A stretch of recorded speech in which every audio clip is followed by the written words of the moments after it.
like a super goof or anything because I went out and bought this for you today. Oh yeah, nice. And It's a I'm a good big hat. thank you. And I'm an athlete, and I am a big fan of Adidas, so it works out. But me and my sons, we watch so many videos of yours. We know this is one of your favorite hats, so I'm wearing it for you today. And Yeah. I'm also wearing this shirt because this is huge. You did a video I think a few weeks ago wearing this shirt, or maybe even last week, and you said your sister bought it for you. And Mhm. when I first got diagnosed with my stage 4 cancer, and I have like a team Jeff, and it includes my sister and my brother-in-law, and they support me in being a carnivore. So my brother-in-law bought me the shirt. So my shirt came from my sister too, just like it did yours. So Awesome. I just want to say I'm wearing it for you tonight, and yeah, and I'm not. I've gone through life, my entire life as an athlete, and from my teenage years all the way into my varsity athlete years, and I constantly adore and have admiration and mentors in my life in terms of athletes like Michael Jordan, Kobe Bryant. I have soccer players like Roberto Baggio, Alessandro Del Piero, stuff like that I totally like. I follow every word they say. And when I started my journey about 18 months ago, and I started the YouTube world, and like you have become to me and my sons, you're my Michael Jordan in my life right now. And I'm super excited to be on with you. And I can't wait to ask you all these questions. So yeah, I just wanted to address that first. Kerry, is that okay? That's perfect. Thanks, Jeff. Yeah, and Dr. Chaffee, maybe if you could just, I'm sure you don't really need any introduction, but for those that aren't familiar, tell us a little bit about yourself and your background. Yeah. So yeah, my name's Dr. Anthony Chaffee. Well, first of all, I just want to say it's great to meet you, Jeff. Finally, I obviously heard a lot about you. I've seen the videos. I've been looking forward to talking to you as well. I'm really glad that you're doing so much better with your conditions. That's awesome. First of all, and thanks, Kerry, for setting this up. Yeah, I'm an American medical doctor, traditionally trained, but I just happen to be interested in diet and nutrition from an athletic point of view. And I went down sort of the carnivore path about 20 some years ago randomly because I learned in college just how toxic plants were. And so I had a professor that was just like, yeah, don't eat them. They're not good for you. They have defenses and they don't want to be eaten. Like any other form of life does not want to be eaten. Everything has a defense. And plants have chemical defenses because they can't run away like a cow or a bull or an ostrich or something. So I just stopped eating at that point. I felt fantastically better. I remember thinking to myself, oh, am I missing vitamins? Do I need to eat a banana or something like that? And I felt really good. And I said, okay, well, I feel good. My gums aren't bleeding. So let's just ride this out, see what happens. And so I wrote it out for 5 years. I've never felt better in my entire life. And I sort of slipped off of it after that. And then about 6 years ago now, I sort of rediscovered that and found that no, humans actually just are carnivores. It's just the kind of animal that we are. And that's what I was doing. And that's the period of time in my life that I've never felt better in my entire life. And so I said, okay, let's look into this. And what's the science behind it? What's the research behind it? What do we know? What can we prove? And I've since discovered that like the majority of chronic diseases that we treat are really just come down to eating the wrong thing for our species. And when I apply that to medicine as a doctor, I see absolutely miraculous things happening to people. I mean, it really sort of feels like, one of those people back in the 1800s, like, Dr. Whatever's like, magic serum, cure all sort of whatever.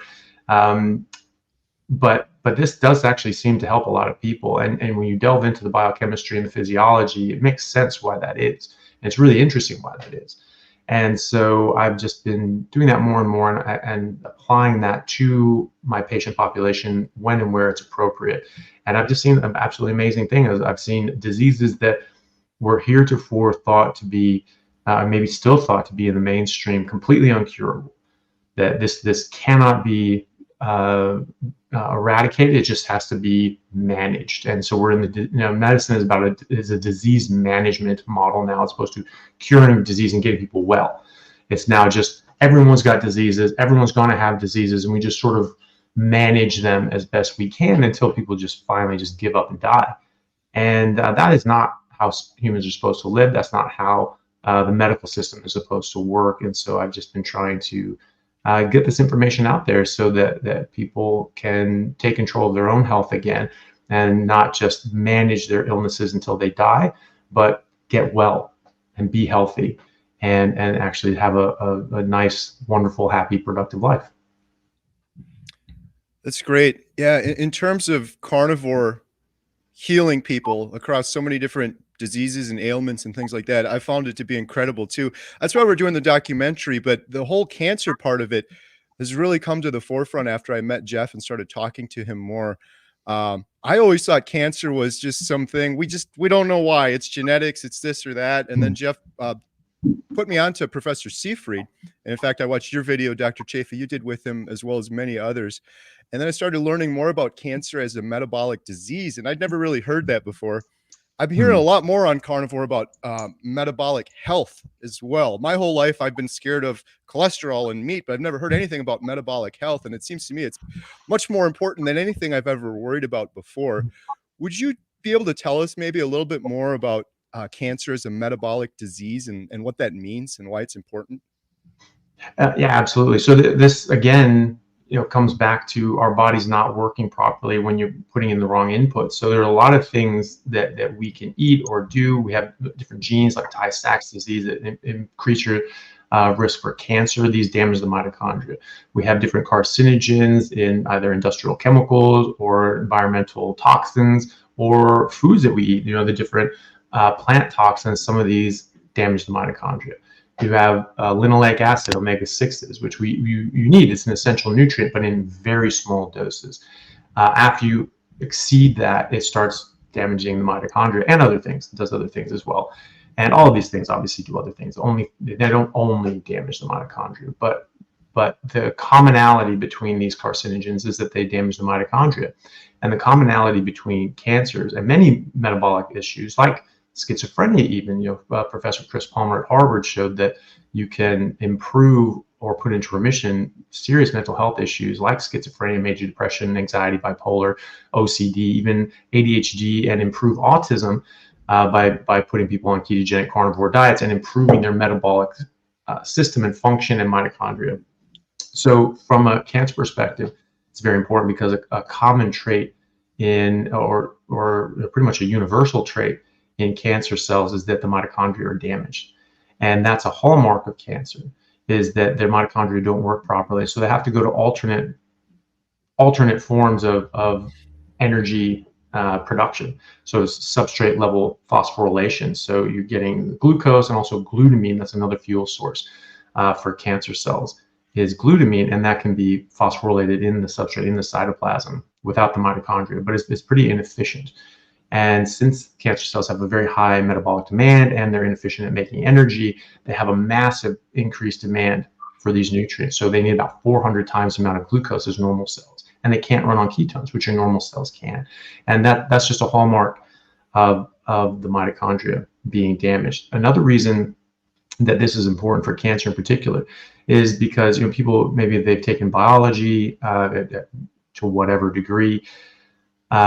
They may have heard that there's different genes and different things that can police the cell if it has all these mutations. It has ways of fixing that. If there are too many mutations, it builds up and says, nope, this is bad. We need to kill this cell, and they can what's called apoptosis, which is programmed self-death. So the cell just says, nope, we need to die now. Or your cellular immunity, like your NKT cells, natural killer T cells, can identify cells that are acting funny and zap them, or maybe trigger them to kill themselves or munch them themselves. The problem with that is that the mitochondria are actually the ones that action that apoptosis. So you can think of the mitochondria as sort of like the sailors on a ship. I mean, they're not just sitting there making energy. They're actually running up and down the mast and the rigging, grabbing ropes, and actually driving the cell. And so when they're damaged, they can't do that properly. So your cell doesn't work properly, first of all. Second of all, they're the ones that action apoptosis. So even if the signal goes out and says, hey, shut it down, it can't happen if the mitochondria are damaged. Also, the mitochondria are the policeman and the limiting factor for cell growth and replication. So cancer is unregulated cell growth and division. That's the definition of tumor and cancer and things like that. Is it just, it's unregulated growth? It just grows, and it can't stop itself, right? And so that's what the problem is. You get all these aberrant cells in different tissues damaging those organs, and eventually you die of organ failure, or from the chemo, things like that, or an infection because you've blasted your immune system from the chemo, things like that. But it damages your organs, and that's what's just growing these lumps of cells in your brain or in your heart or in your lung, or the heart, very rare in the heart, but different sort of organs, and they cause harm, and they get metastases all over your body, and then you're in trouble. So that's the mitochondria as well. They are stopping the cells from just rapidly dividing and going crazy. So you damage the mitochondria, it can't kill itself, and it's growing out of control. So that's what cancer is. And so if you understand the cancer biology, if you understand the cellular biology, then you're going to be better able to treat the disease. Obviously, if you're thinking this is purely genetic and we just need to stay away from genetic changes, and once you have genetic changes, stop. That's it.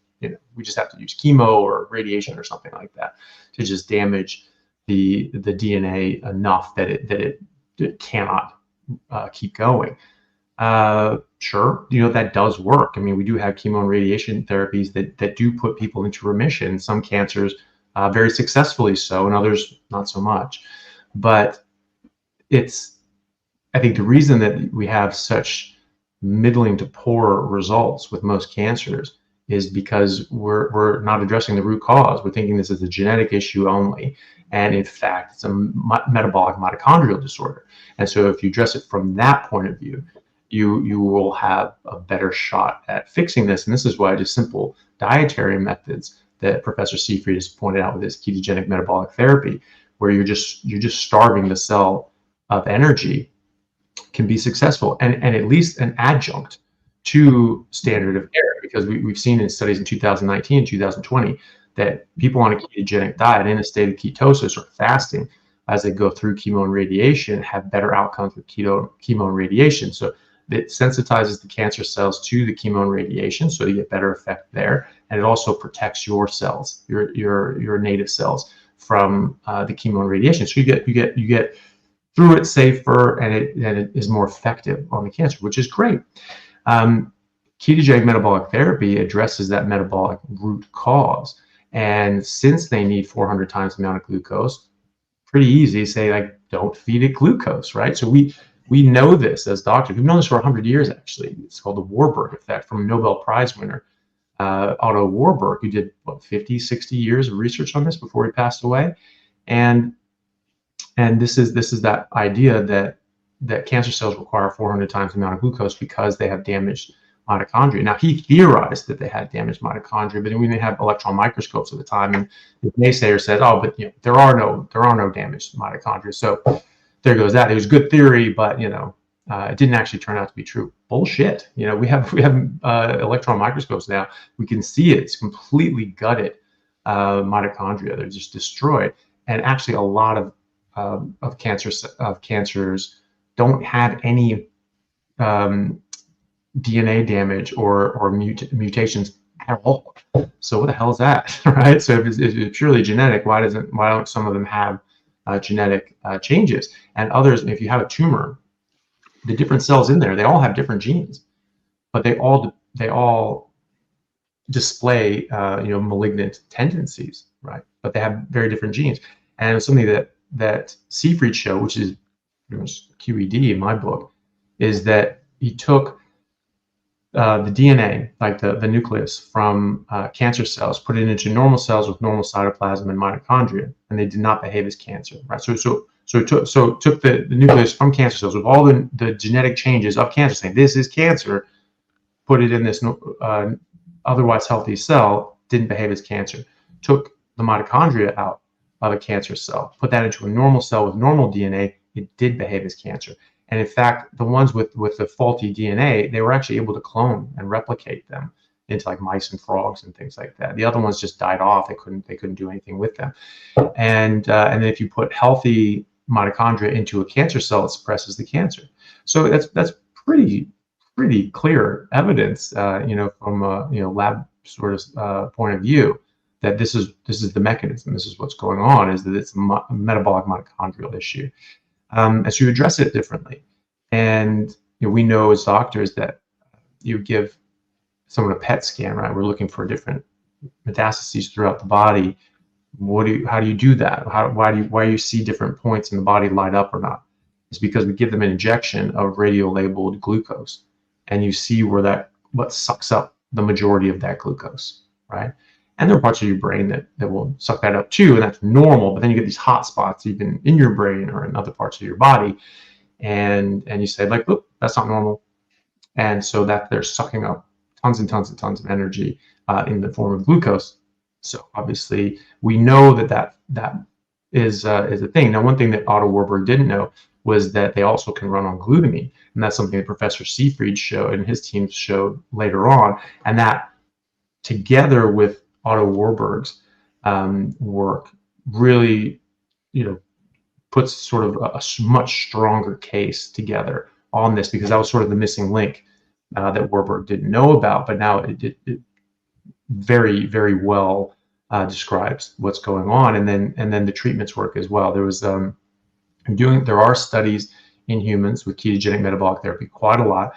Places like Cedars-Sinai Medical Center in the U.S., one of the top medical centers around, they've been using this for over a decade to treat their patients already. And now these are sort of third line, fourth line sort of things, and people have failed treatment after treatment after treatment, and say, you know what, well, there's this other thing you could try.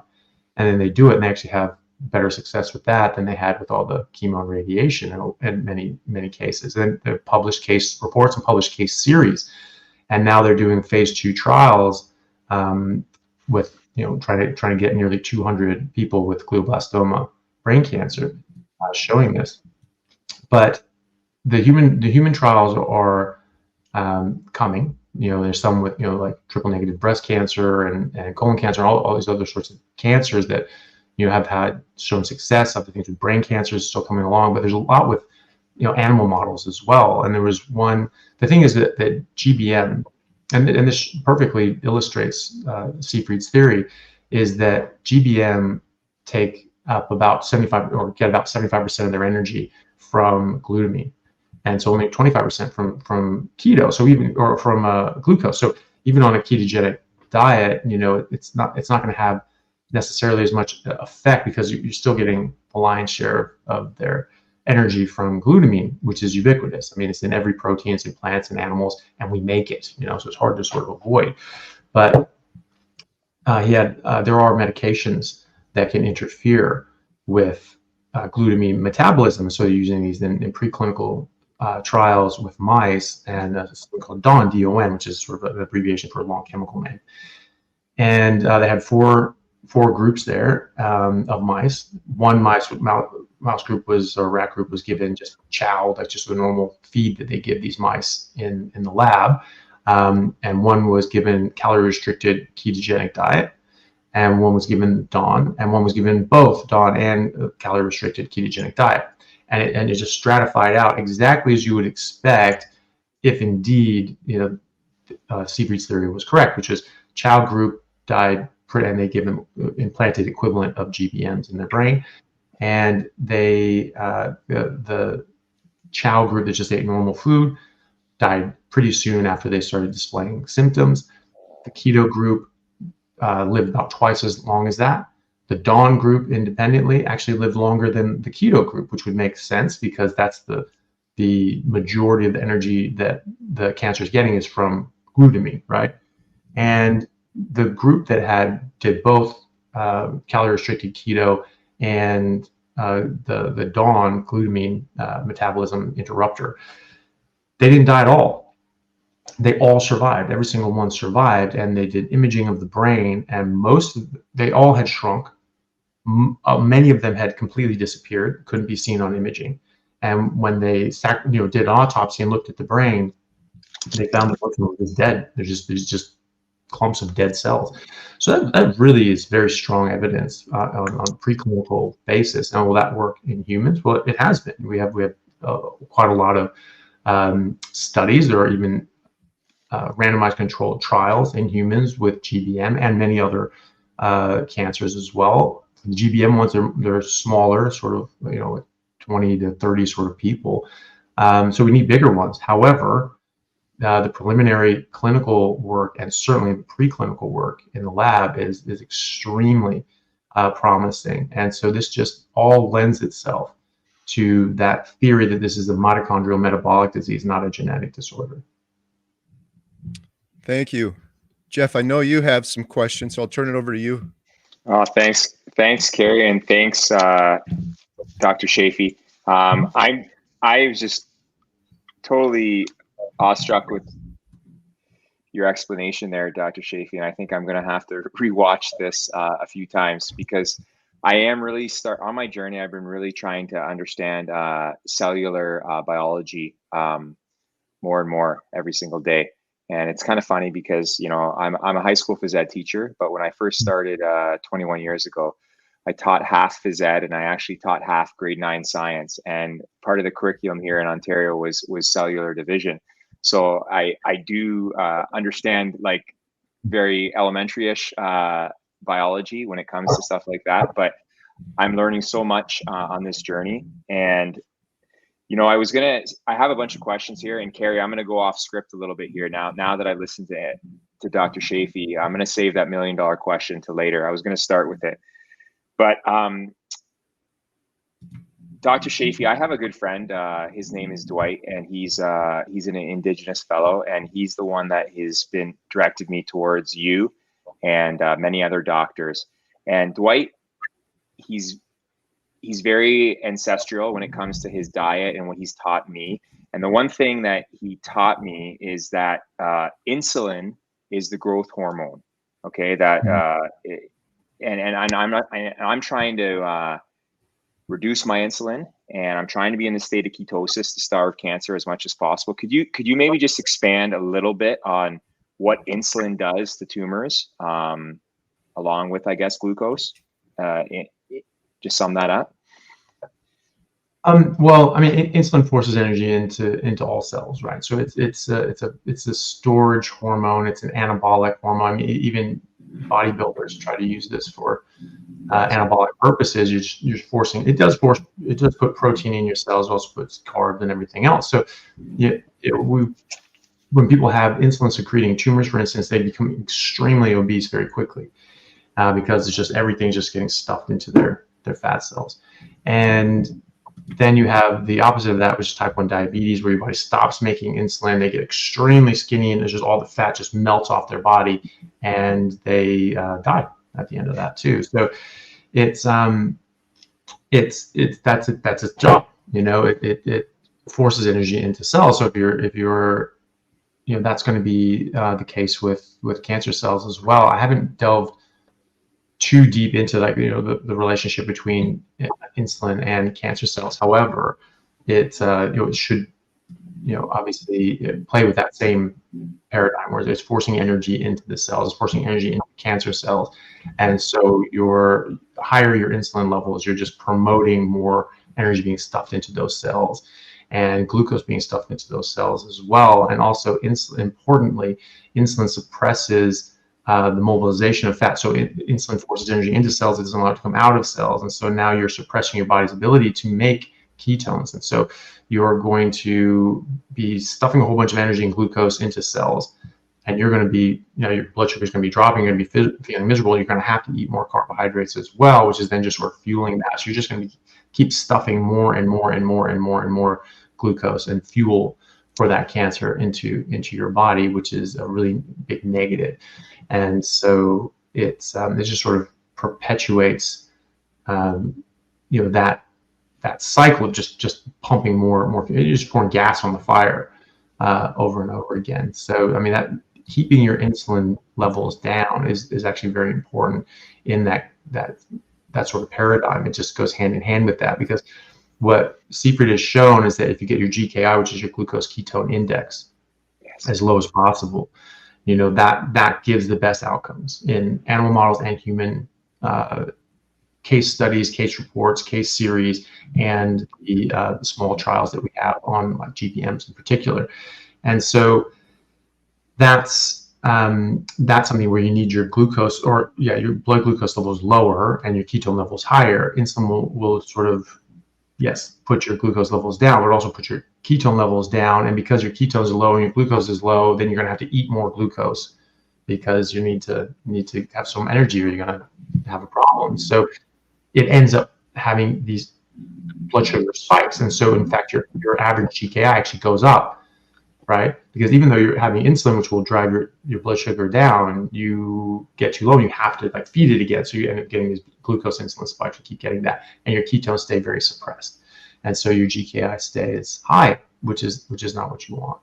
And so that's, if you look at the case studies and the case reports of the different people who've tried this and lived, years past where they were supposed to with some very, very serious diseases, they always do best when their GKI is low, and then they get different problems and they can't really they sort of start slipping out of that, and that's when you see their GKI start going up, and that's when you see them start having problems, and then unfortunately pass away in some of these cases. But a lot of people are still alive with these heretofore thought to be terminal diseases, terminal cancers. So that's a bit of a rundown. I'm not an expert on just insulin as well, but that's sort of the broad strokes. No, thank you, Dr. Chaffee. That helped explain it a lot. And I've been wearing a glucose monitor on the back of my arm for the past 18 months.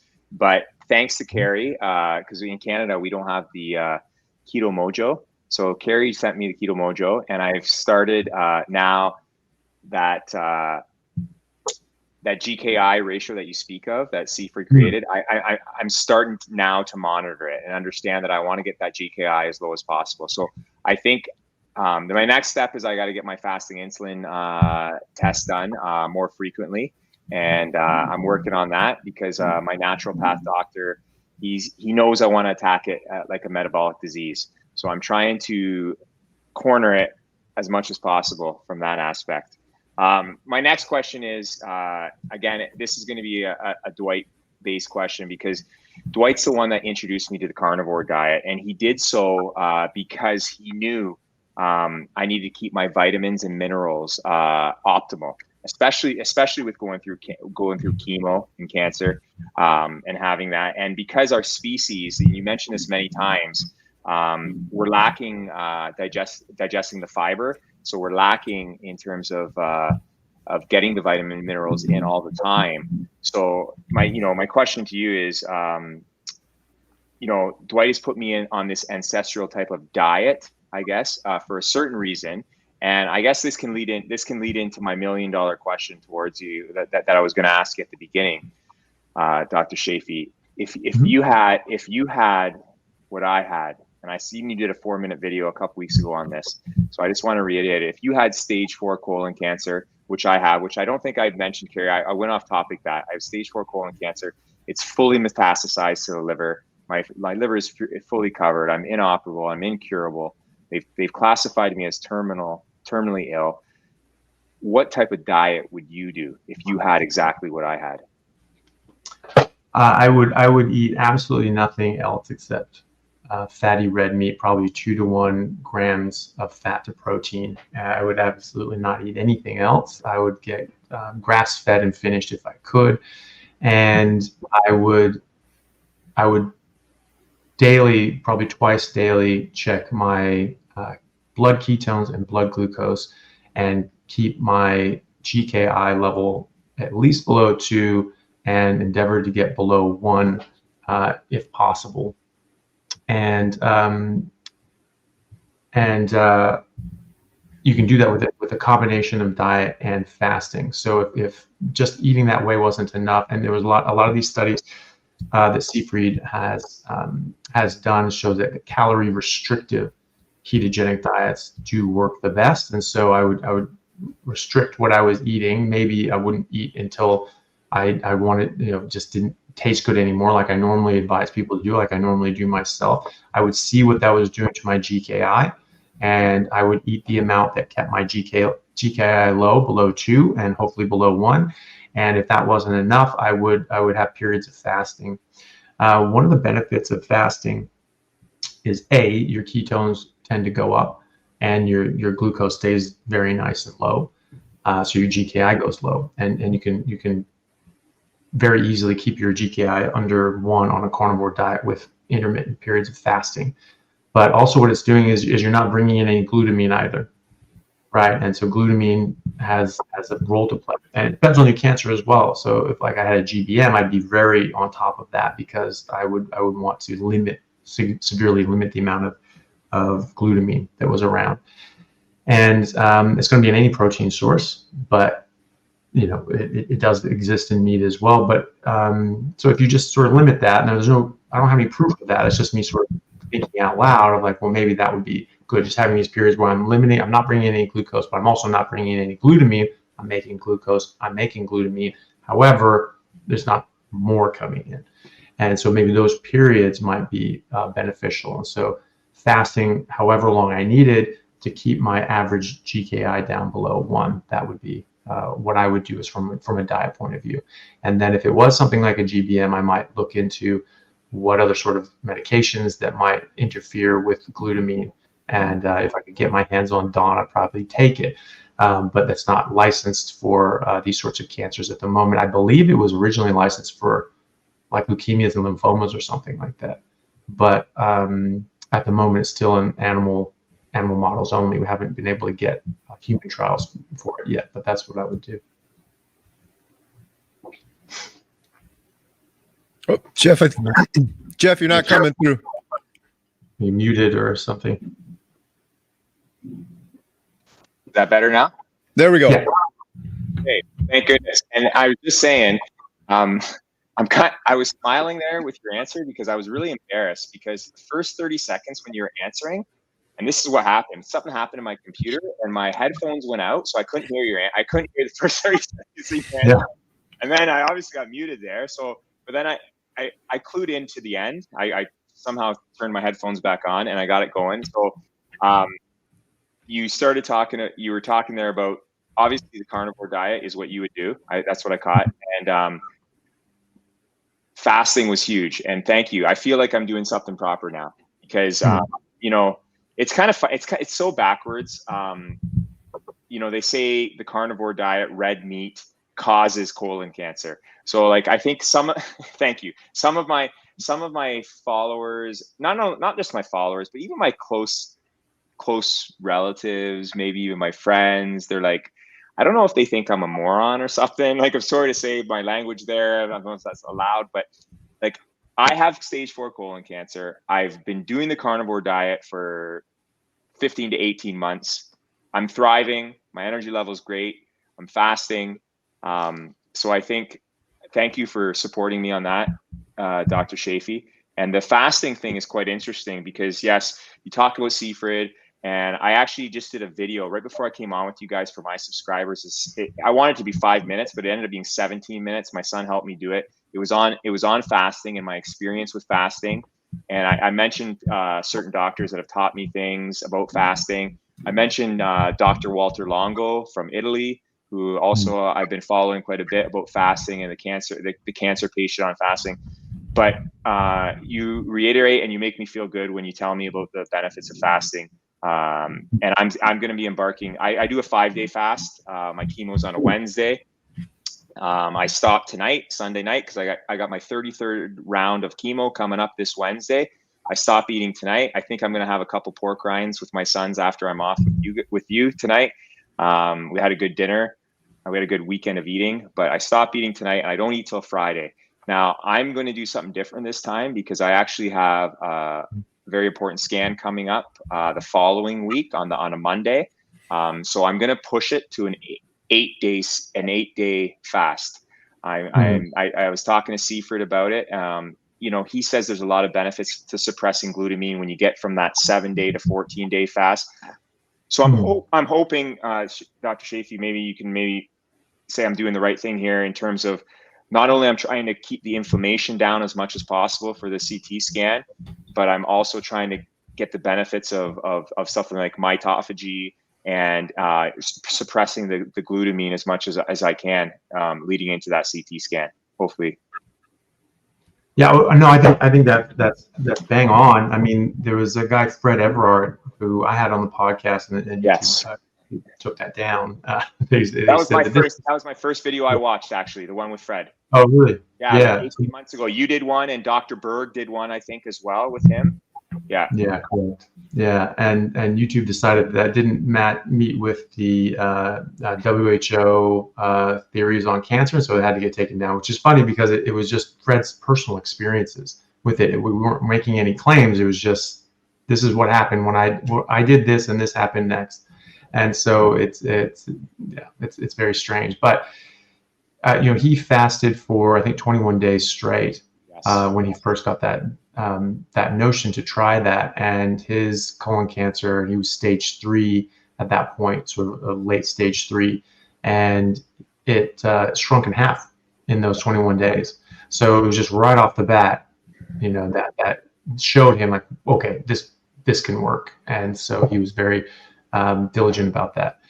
He then put into remission about 4 months later. He had a recurrence, but he's now put that into remission as well. Again, basically doing the same thing. So, and he had surgery as well this time. He didn't have it last time. So, I think that fasting is something that's very beneficial, especially because of that, lowering the GKI. You're getting that down right below 1 generally. You need to refeed.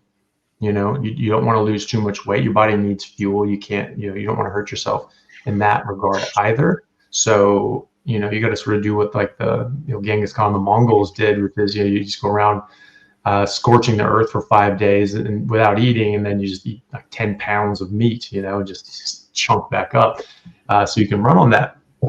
And so, yeah, it's you get like ionizing radiation, all these sorts of things that actually are improved when you're in a state of ketosis and deep ketosis, and you have high ketones and low blood sugar.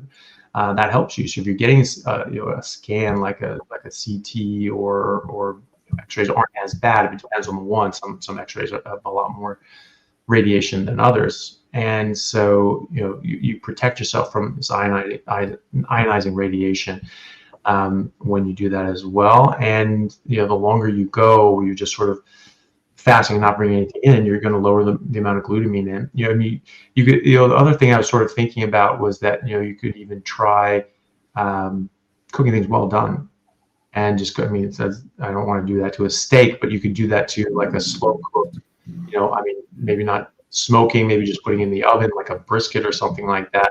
And it's well done. That's going to denature most, if not all, of the glutamine as well. And so you can have your steak and eat it too, right? So it's so you can get that nutrition, those nutrients, and not flood your body with glutamine at the same time. So that's something to think about in the future. But no, I think I would do the exact same thing. I would honestly fast for as long as I comfortably could, which is a lot easier on a carnivore diet. I would refeed. I would not try to lose tons and tons of weight, especially if you're already lean, because you don't want to hurt yourself. That can hurt you too. And so I would eat a lot, maybe like a 5 and 2 sort of thing, like you're talking about. Not eat during the days of the week, and then have a whole have a luau on the weekend or something like that. Eat a whole pig, and so that's exactly what I would do. And if you have a big scan coming up, why not wait for it and protect yourself from that ionizing radiation. And if Siegfried is saying that it can further improve your glutamine levels and glutamine metabolism by going to that 8 to 14 days, I would be all over that.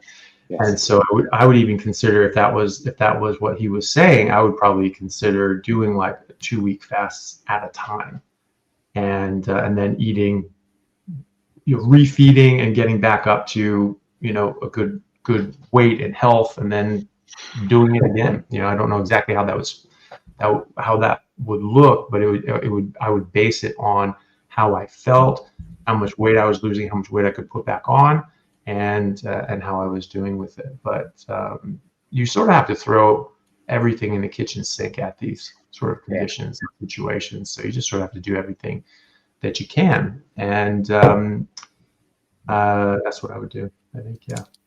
Well, that's awesome. Thanks, Dr. Chaffee. I just learned a couple things there from you, and it's gonna, especially with the the cooking the meat and suppressing some of the glutamine. If my brother-in-law is watching, he makes a killer brisket, so I'm hoping he's watching this right now, and he's can make me some brisket when I'm eating. In terms of what you're saying about doing a more prolonged fast, I'm ready for it, and that's why, Kerry, I think you're ready to support me on that with my 8-day fast. And I think, and Dwight told me for a long time, he says he would have did a 21-day fast by now. And, I have to build up to that. And I think I'm getting ready. Like I'm getting ready to do, like you said, that 2-week fast, breaking it up with like bone broth, maybe here and there and stuff like that. I have so many other questions that I think maybe at a later date. Like, I don't know how much time we have with Kerry tonight and Chaffee. I've got unlimited time. I've got a while. So I don't have anything until for an hour and a half, 2 hours. So I've got. Well, we won't go that long, but I have more questions about myself. Yeah. But the one thing I'm gonna come back to right now, because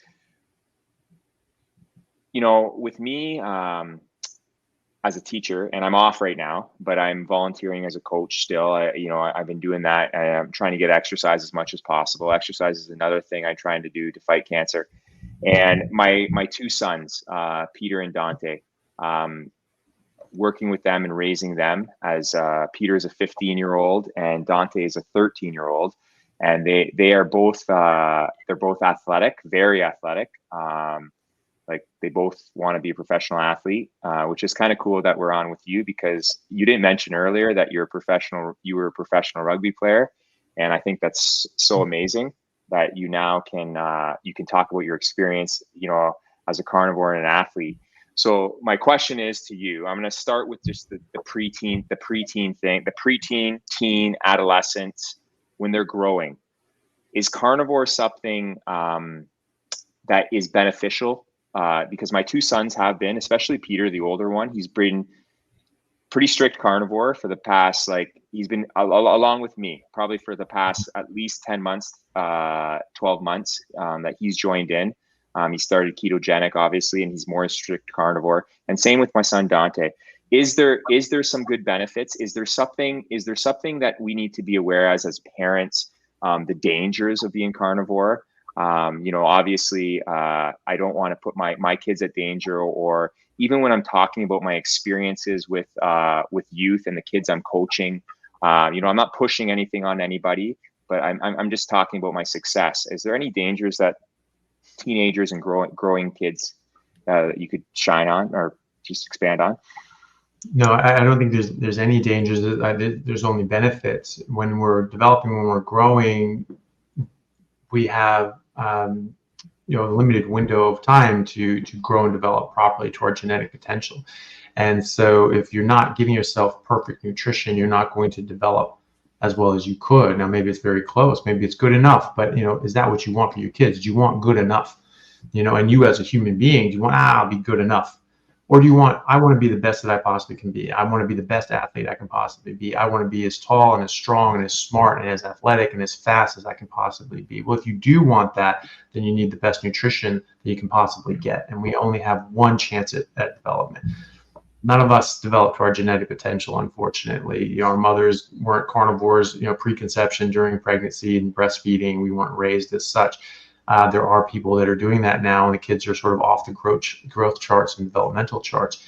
And so that we're going to see some little superheroes coming through the matrix here pretty soon.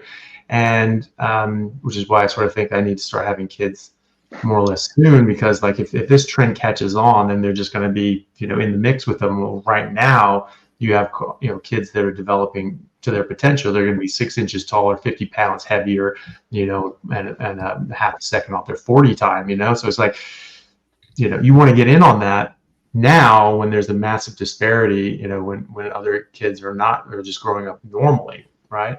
And so, no, there's a huge advantage to this, for kids, earlier the better, but at any stage in life, it's going to improve it. I've improved my health, Kerry's improved his, you've improved yours. We're adults. we're not going to develop again, but for what we develop into, our bodies are optimized and optimizing. Whereas your kids have, you know, an unparalleled opportunity to actually improve the rest of their life and actually change the person that they would have been. And so, I mean, I would kill to go back to their age and start eating this way. I'd be, again, 6 inches taller and 50 pounds heavier, and I'd just be a bloody superhero. And, you know, even with my frame and everything, you know, I wasn't the biggest guy ever, but I wasn't small. And, you know, but when I was on Carnivore, my athleticism was, it wasn't a comparison between myself and other people, you know, because I put a lot of hard work in, but because of what I was eating, I got a lot out of that hard work. And so my growth as an athlete was a lot faster than others during the same season, because I would just get in much better shape much more quickly, and then I could get further and further and further. So I was just leaving everyone else behind on my team and other teams. I was just in obscenely good shape, and so I could put a lot of effort out onto the rugby field as a result of that. You guys can do that now, and you can not only get that performance now, but you can get further development. You know, their brains are going to be bigger. They're going to end up being smarter, and they're going to be taller, and they're going to be faster, and they're going to be more athletic, especially if they're actually putting in the work. And if they want to make, you know, a professional level in their given sport, then obviously, you know, they're motivated. And so if they're motivated and they're putting in the work and they're eating right, it's going to be ridiculous. Yeah, absolutely. I'm so impressed with the way you answered that, Dr. Chaffee. And I know, like, upstairs right now, my sons are they're lying in bed and they're watching this and they're cheering. And I hope my subscribers, I hope the parents of the kids I work with are watching this. Dwight has been saying to me right from the start, especially when I got into it, he's like, Jeff, if you get Peter and Dante onto this, he said exactly like you said. He's like, it's almost like you're cheating. It's like you're cheating. The rest of the kids are going to fall behind, and Peter and Dante are just going to thrive. And you're absolutely right. And I'm a proud parent, and, you know, I'm just going to say my son, Peter, you know, he's in grade 10 last year. In grade 9, he had a 96% average. He got 100 in math. He plays the highest level soccer you can in Canada right now. His stamina's through the roof. He plays 80 minutes a game. In phys ed class a couple weeks ago, they do something called the beep test. Like we do that all the time, right? And in a grade 10 class, and in the gym at the same time, there was the grade 9s, grade 10s, grade 12s, and they're all watching these kids do the beep test. Peter got the highest score out of everybody in the phys ed classes. I was getting a text message from his phys ed teachers that he got a level 4 over 14, or like 14 and a half on the beep test. Yeah. So that's he's really like, thank you. He's thriving, and I hope he doesn't mind that I'm bragging about him. I'm going to tell him to come down in a little bit to say hi to you. So if you don't mind, and you said that you wish you knew this, like when you were growing up, like you'd be like a superhero. Kerry, I think Kerry and I describe you as a superhero every day, like Dr. Anthony Chaffee. And I'm sorry, I talked about how I admire you so much, and you're so fit, and you're so, like, even for the fitness world and athlete world, I want to thank you, because I watch you as much as possible to learn from you. And you're welcome. And I you know, even though I have stage 4 cancer, I think, Kerry, we've talked about this already. Because of the carnivore diet and because of fasting, I'm actually in the best shape of my life right now in terms of where I wanted to be. When I was a varsity soccer player for 2 universities, and when I left playing soccer, I entered the career world. I did what everybody else did. I got a little bit thicker. And even as a phys ed teacher, I thought I was in good shape, but I think I was too heavy, too thick. And, you know, it's a blessing right now for me that I have stage 4 cancer, because it's forced me. it's forced me to get in the best shape of my life. And, you know, I want to thank you because you're part of that. So thank you.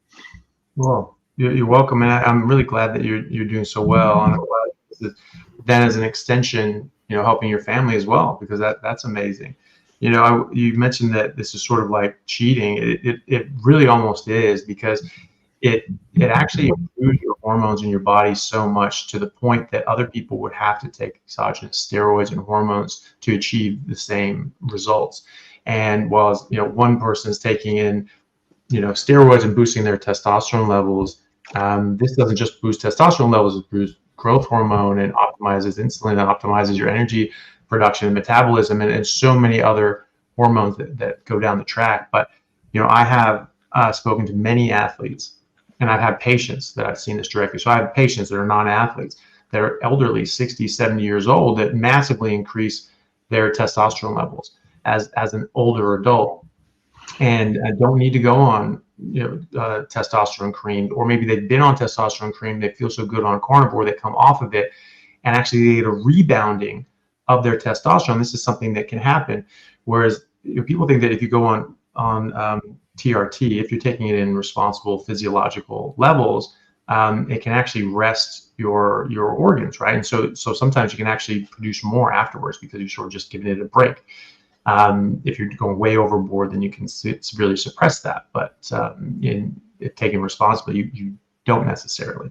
So I've seen that. I mean, I don't like that sort of stuff. I like people doing things naturally, and I've seen it work naturally. So I don't really like that sort of side of things. But there are people that do this, and it can help in a lot of circumstances, especially if it's very, very low. But I've had patients that have been on testosterone replacement therapy, and they feel so good on a carnivore diet that they come off of it, and their levels are, you know, decent levels, you know, for their age. And then all of a sudden they jump up 200 points, you know, a couple months afterwards when they come off the testosterone, right? Because now their bodies just sort of kick in, and it starts making it even more. Or people that have never been on testosterone, and it just doubles their testosterone. Athletes. So I have, I've had Ryan Talbot, who's a NCAA Division I All-American decathlete, right? 2-time All-American. And he just got third in the Pan Am Games down in Chile. And you see pictures of him when he was sort of like a skinny little kid, you know, running and track and everything, super skinny. And then he's at Michigan State. He's a scholarship athlete, and he was sort of decent shape. And now it's before carnivore, now after carnivore. Dude is yoked. He's absolutely shredded and jacked, and his performance is just going through the roof. His testosterone, he said he wasn't really feeling well at Michigan State, and he was just like, what the hell's going on? So we went to see the doctor, team doctor, and he's like, well, you know, all your bloods are fine, testosterone's good, you know, all this sort of stuff, it's fine. He's like, well, I don't feel fine, so something's obviously wrong. And so he decided to go carnivore to give that a shot and start feeling amazing. And they checked his testosterone a year later, and it had nearly doubled. It went from like 750, which is a great number. It went to 1150, right? And so that's really like taking steroids. He doubled his testosterone levels doing nothing else. And it's in fact to the point that the team doctor was like, oh, that's a big jump. You know, you might NCAA might get worried about that, you know, if you know that you might be taking something. And wouldn't you know, he got a random drug test the next week, and they tested all his hormones, and it was all perfectly in balance. So no, that was his body doing that. They're like, oh, okay, great, you know, everything's fine.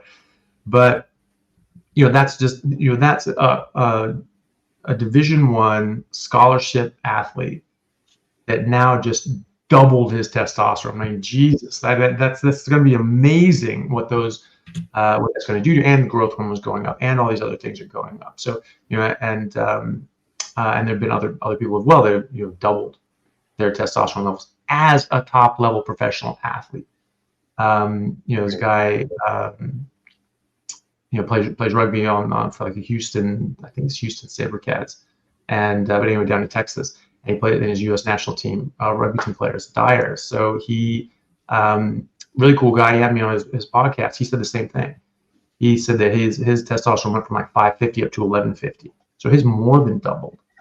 Right. So that's a massive, massive, massive advantage. So your energy dynamics are so much better. You just have boundless energy. You can just go, go, go. You can recover nearly instantly. You don't get sore.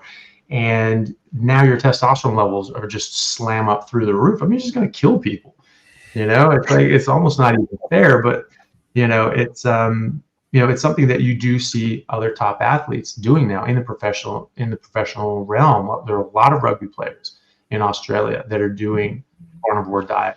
Some of them just under the table because they don't want other people knowing the secret, because they want that advantage, because it's a free advantage and it's a legal advantage. Yeah. So they don't have to go out and do steroids and try to cheat. They can do this now, get the same better results, and no one knows about it. And so they want to keep it that way. They don't want other people to know about it. And there's this soccer player from the Netherlands or something like that. The dude Holland. Is that him? Yeah. And he grew like 5 inches or something like that in a year. And he went total animal-based, meat-based. He only eats meat.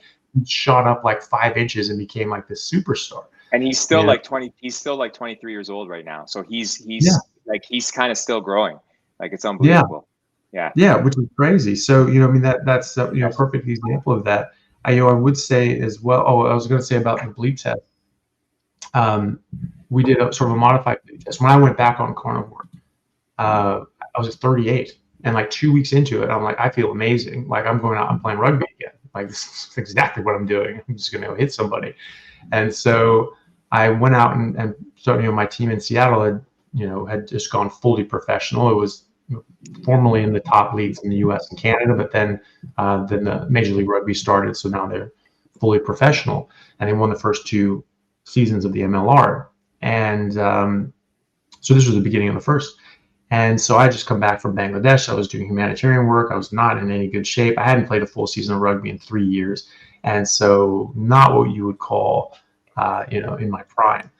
And 2 weeks on a carnivore diet, I felt so good. I was like, yep, going out playing rugby. And I was thinking, I was like, well, this is what I was doing for those 5 years. I could just push myself at a dead sprint all the time, and I never wore myself out. Let's see if I can still do that. And I could. It was still, I was like, oh, maybe I should, just ease into it. And like, nah, screw that. Screw easing into it. Just go full on.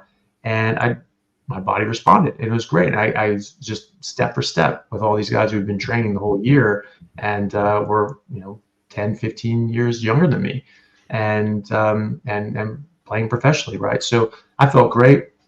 About 2 weeks into it, we did a modified bleep test, just sort of a variation of that. I came in sort of the top 5 or 10 out of 92 people on the team, just on diet. I hadn't run in probably a year. I hadn't really been in shape in 3 years, and just with my diet, I was able to come in at a high mark, just because of how good my body felt. And I was out of shape, and I was portly. Like, that'd be a good thing. I had a lot of excess weight, but I just felt amazing, and I was able to do that. And then I got better and better and better shape, after that. Exercise is really good for cancer as well. There's different sorts of studies looking at hyperbaric chambers and things like that, and how that can help with cancer. I was talking to my friend Dr. Paul Mason, who was telling me about there's actually studies that if you just push yourself, get your heart rate up and your metabolic rate up, and you're just pushing yourself on exercise, actually get the same benefits that hyperbaric chambers will provide you. So you may not have access to a hyperbaric chamber. You may not have access to the right kind. It doesn't have to be a specific kind. But everyone, or most people, should hopefully be able to have access to exercise or be in the physical condition that they can exercise. Not everyone can, of course, but someone like yourself, that exercise is only going to help.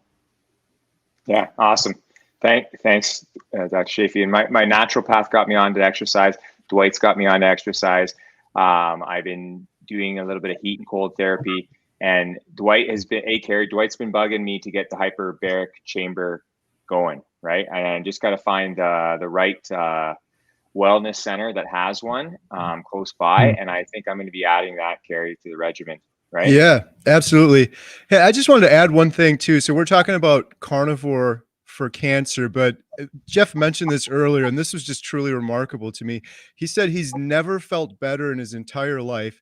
He's as old as he's ever been, of course. He's going through stage 4 cancer, and he just did his 33rd round of chemo. And he is not like exaggerating. I just spent 5 days with Jeff filming. We couldn't keep up with him. It's just incredible. And Dr. Chaffee, you said earlier, when you get something like this, you have to throw the kitchen sink at it. And that is precisely what Jeff is doing.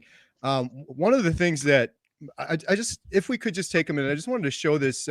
Jeff and I are working on this. After interviewing Jeff and then several other people that were diagnosed with cancer, one common thread that I keep seeing is they say that they're diagnosed with cancer and then they're told, go do chemo, and that's it. They're never told about metabolic therapy or the other like 10 things that Jeff has in his toolbox. They're just told about chemo. And then Jeff tells me, I know I've repeated this story many times, but it just drives me insane that he goes to chemo and they hand out cookies. It's so backward. Yeah. So Jeff and I put together sort of this initiative after we were talking to Professor Seyfried. I said to Professor Seyfried, I was like, how are we going to change this? I'm not, and I'm not saying like, if you get cancer, you should do what Jeff's doing. I'm just saying, why not have additional tools in your toolbox, like metabolic therapy or exercise or fasting and the thing that Jeff's doing. And every single person I've talked to, which has been quite a few, that have been diagnosed with cancer, they're not told about these things. They have to just slip into it or have a good friend like Dwight tell them about it, or happen to follow one of Dr. Chaffee's videos. So Jeff and I, after talking to Professor Seyfried said, this is never going to change unless we take it into our own hands. It has to be grassroots. We have to get the word out there. So the other thing that's remarkable with Jeff too, is he has this whole regimen. I spent 5 days with him, and his regimen is incredible. All the things he's doing, and just the fact of having a plan versus no, just do chemo and just, you know, go do whatever you want. Having a plan seems like such an important part of all of this. But he had to make up his own plan. So we put together this page. It's still kind of a rough draft, and I'm sure it's going to evolve over time, but it's a cancer action plan, and it includes Jeff's regimen, just as an example. And again, I just want to reiterate, we're not telling anyone what to do. We're just saying, if you get cancer, maybe here's another tool in your toolbox. So at least you have the option to decide versus just only having chemo. So if you guys don't mind, I just wanted to share this real quick. It's just a little 2-minute video that Jeff did.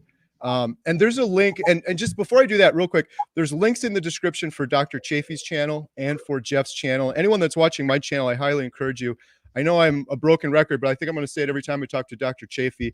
We have to elevate good voices like Dr. Chaffee's. Carnivore's changed my life forever. I never would have started if it wasn't for good doctors like Dr. Chaffee sharing their videos and research and stuff like that online, because yeah, it wouldn't have happened. It wouldn't happen for sure. So I'm gonna share this here real quick. There's a link for this in the description below as well. Oh, and shout out too, so kids can see that. Okay, there we got Maggie and Mac. Dr. Chaffee, I think Maggie was in the comments earlier. I'm not sure. They were going by so quick, but Maggie, if you're in there, shout out. And I got to say thank you to Maggie. She just sent me some beef jerky in the mail, and it was fantastic. Emma and I crushed that whole thing today. Maggie, it was wonderful. So this is the website Healing Humanity for the Carnivore Diet documentary, and it's pretty cool. We got some pictures on here actually from last week with Dr. Tony Hampton and Dr. Chaffee. There's Jeff and myself in a bathtub in the lower right there. I got there and Jeff is like, Kerry, we got this whole agenda with like 20 things we're doing together. And this is just a day in the life of Jeff, because he has all these tools in his toolbox and his regimen. And this was the first time he did a cold plunge. And he said, Kerry, I got it for 2. You're doing it with me. I'm like, oh, I guess I'm doing it with you then.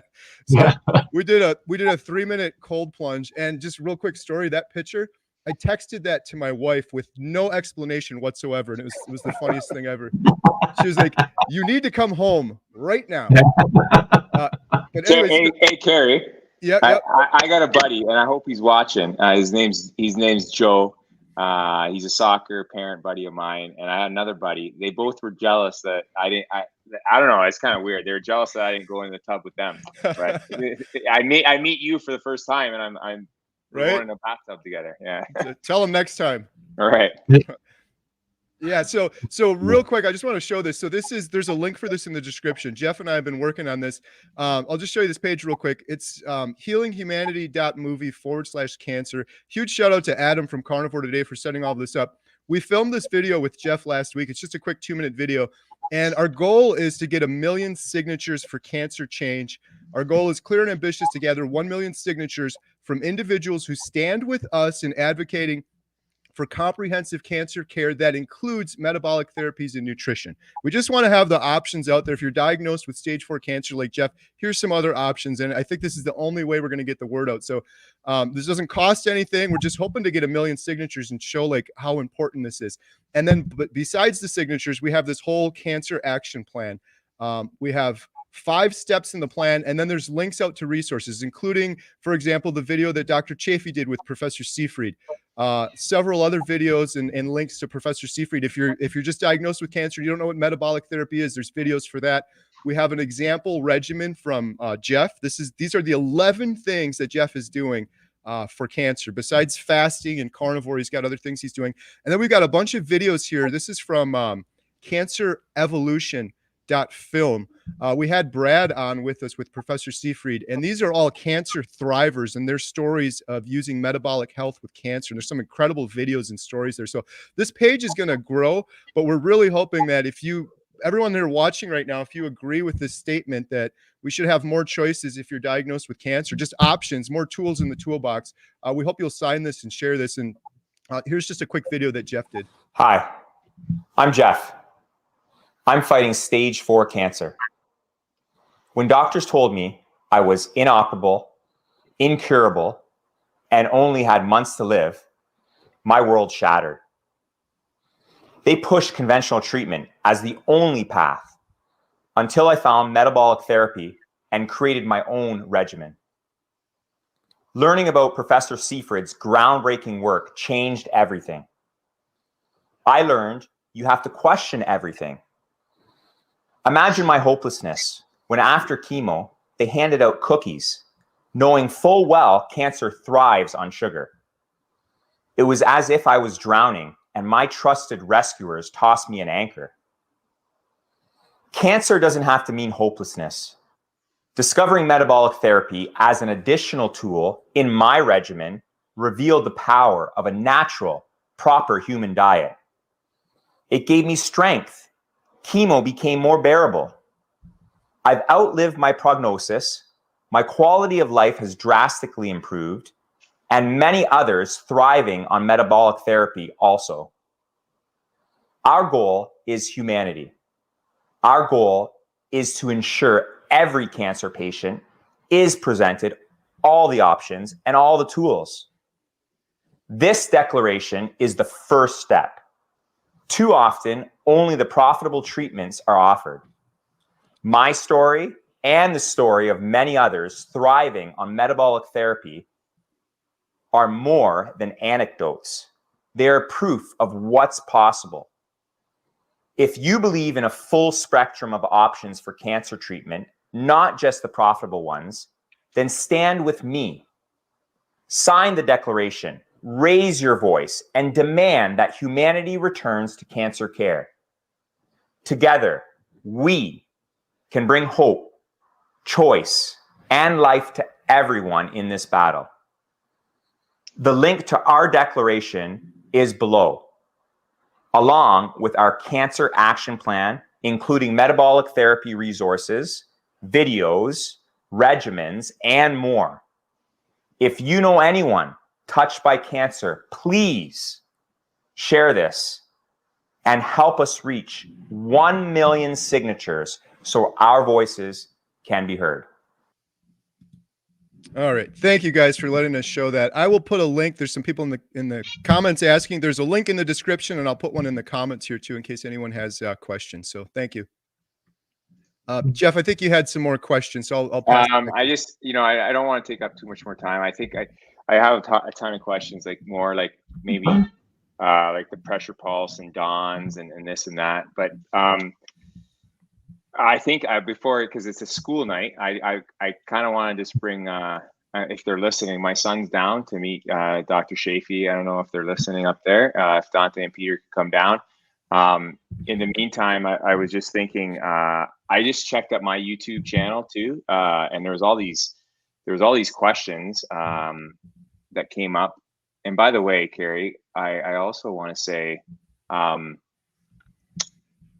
you said I helped you, like you did that whole website. Like I made that video and you helped me with my script. I don't know. I didn't like listening to myself. It kind of sounded angry there, but I'm not. I'm just trying to be passionate, I think, about what we're doing, and it's all pretty much you, Kerry. You've that's how much of a good friend you are, and Anthony Chaffee too. I know you guys are super busy. Like Dr. Anthony Chaffee, you're a neurosurgeon. Oh my God, my sons are about to just come on, but just hold on, guys. You're a neurosurgeon. I don't even know how you have time for YouTube and everything you do. And even tonight, you're making the time for me and for Kerry, and I really appreciate it. And I know like you're not doing this to make money. None of us are doing this to make money. I'm not on here. I didn't start my channel. This is not, I didn't do this for the Jeff show. I'm doing this to help others. And I know that's what Dr. Chaffee and Kerry, that's what you guys are doing. So I just want to say thank you so much. Yeah. Guys, come on. Hey. So this is other side, guys. Be on the other side and kind of duck down. This is Peter. Oh, sorry. I'm backwards here on the camera. This is Peter. He's 15. Say hi, Peter. And this is Dante. Dante, Kerry, do you want Dante to say his thing? Yes, Dante, go for it. Come on. He said this when we were visiting, and we cracked this up. Right. Say it nice and slow and clear. Plants are trying to kill you. Plants are trying to kill you. That's guys, duck down a bit more. Duck down a bit more. That's Dante. Get on his camera a bit, please. That's his favorite. When you say plants are trying to kill you, that's Dante's favorite. And I don't know, I don't know how you feel about this. This has been the best interview I've done. I've done one with Baker, and he was super awesome. And I did one with Seaford and Kerry and them. And this is, I'm hoping that, and I don't know, Dr. Chaffee, if you're up for it, if you're up for doing another one with me, and my sons, because I think I really want to help others understand the benefit of having, Dante, come on the screen. Where are you? Of having teenagers and picking the proper human diet for your teenagers. So I think we would love it if we could join you at a future date for a little podcast. Definitely, that would be awesome. That sound good, Peter? Yes. Yeah, and I don't know did you hear me bragging about you up there? All right, I hope you don't mind. So we're gonna kill some pork rinds in a little bit. I'm just gonna finish off with these guys. Sounds good? Yeah. Okay, good. Thanks, Dr. Chaffee. Yeah, no worries. Hey, that'd be awesome. It'd be great to do, another podcast. Yeah, with kind of base it. I have a little bit more questions for you, but mostly base it as like teenagers that are carnivore, and just kind of getting the word out a little more. Athletes too. Athletes. Yeah. Whatever you like, man. That'd be awesome. That'd be super awesome. Thank you. Awesome. Got a couple super chats here. Brett, who's your carnivore? $10. Thank you, Brett. He said, I believe doctors like Seafried can change the way cancer is researched and treated. But how do you think that change will come about with so much money in current entrenched treatment methods? Yeah, well, that was what Seafried was saying. Jeff mentioned earlier that it's not going to come from a top-down approach. They're not going to give up the cash cow. We have to do this ourselves. So right now, the paradigm is, here's a problem, here's a pill. And so that's how you get taught in medical school. It's like, oh, here's blood pressure. There are a couple things that you can sort of see, a few chromocytoma or renal artery stenosis. So those are the sort of things that you can sort of address. Everything else, God knows what's causing it. And so, here, just take a pill, right? And so that's a lot of things in medicine. It's just, we have no idea what's going on. Here's a pill. And so that's driven by the pharmaceutical companies, though. Right, because they're coming up with problems. They're coming up with the solutions that are being discovered are from the drug companies. That their business model is to provide product, right? So they're putting in millions of dollars, that's billions of dollars, into research, and obviously they want a product at the end of that, right? So this isn't just just doing research on the goodness of their heart, saying, okay, what the hell is underlying this? How can we just stop it? because when you're trying to invest in a company, you don't just want your money just to go to altruism, like that's for charities, right? So if it's the majority of money is coming from industries that develop products, and so of course that's what we're going to get. And so they have products to sell. There's no products here. This is just a method of treating the underlying cause. Now you could, different medications that affect glutamine, if they get on board with that, that would be great. I'm happy to pay for that product, but it's, it's just a different paradigm. So it has to be a grassroots movement. It has to be from education. It has to be from independent researchers like Siegfried, who are not trying to make a product at the end of it, who are not trying to, are not working for a drug company or something like that. Siegfried was saying that where it's going to come down to is if once people figure out how to make a business model, treating cancer without a bunch of chemo and drugs and things like that, that's when it's going to really sort of take off outside of the grassroots movement, because there has to be some sort of profit incentive, profit motive at the end of it, or else no one's going to do it. Even in places with socialized medicine, you'd think that places with government top-down medicine, they'd be all over this and they say, hey, we don't have to pay $200,000 a year on chemo and surgery for our cancer patients. Like, great, sounds good. Let's go with the cheaper option. Most things are, let's go for the cheaper option, even if they're not as good of an option. For some damn reason, they don't want to hear about it. But that's because, they're bought and paid for by these drug companies and as well, and so that there's conflicts of interest there. So it's difficult. And that's why we have to, do talks like this. That's why we have to educate people, and we have to have independent researchers like Professor Siegfried, like Dr. Hugh from Cedars-Sinai, who's putting together that phase 2 trial on GBM with ketogenic metabolic therapy that I mentioned earlier. Dr. Hugh, H-U, I believe is how you spell it. And so that's what you have to do. So it's a slower process because there isn't a bunch of money behind it. It's like just there's a lot of money behind the pharmaceutical side of things because they make a lot of money. So they're trying to push that product, they're trying to push that narrative, and it can help. There are people that put cancer into remission, which is amazing, and that's fantastic, but it's not where it should be. I mean, we've dumped trillions of dollars into this, and cancer should be just gone.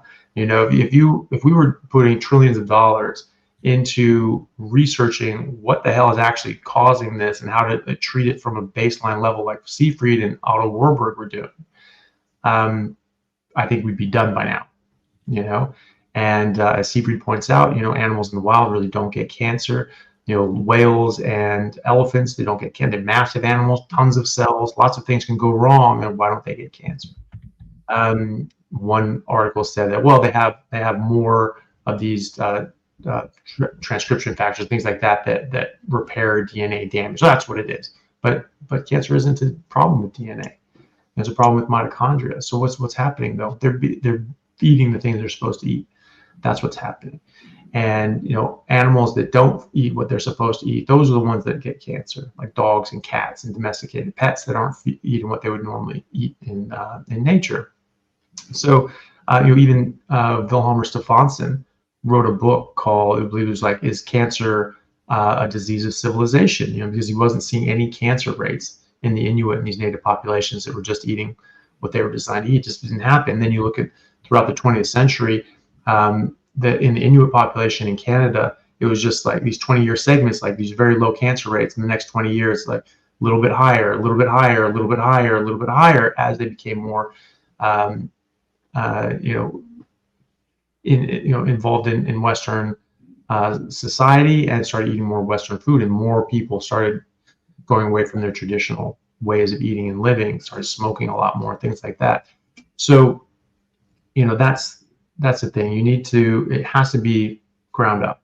It's not going to ever be top down at the moment, but I think we're gaining ground. There are more and more people that are coming to this. There are more and more doctors that really do want to help their patients, that are recommending this to their patients, at least as an adjunct, at least as something they can do as well as on top of their current therapy? Because I mean, why not? You know, why as an oncologist, you know, it's one thing to say alternative therapies and say like, oh, well, let's not go down that road or whatever, because they're thinking tinctures and herbalists and you know, homeopathy and crystals and like, oh, nope, not doing that. But, you know, they should understand that there are these dietary modalities that can help. I mean, there's 100 years of evidence for this.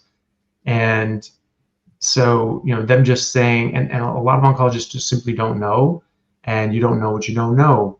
And I've had many patients and many people come to me say they ask their doctor or their oncologist, is there anything I can do? Should eating differently, this, that, and the other? And they say, no, it doesn't matter, you whatever you want. Okay, what about alcohol? Yeah, drink, whatever, it doesn't matter. It's like, okay, basically, you're gonna die, it doesn't matter, enjoy your life. You know, while you can, because you're going to die. Nothing you can do can change that. It is such a defeating statement. You know, it's such a horrible thing to tell somebody. You know it what? Doesn't matter. They're done.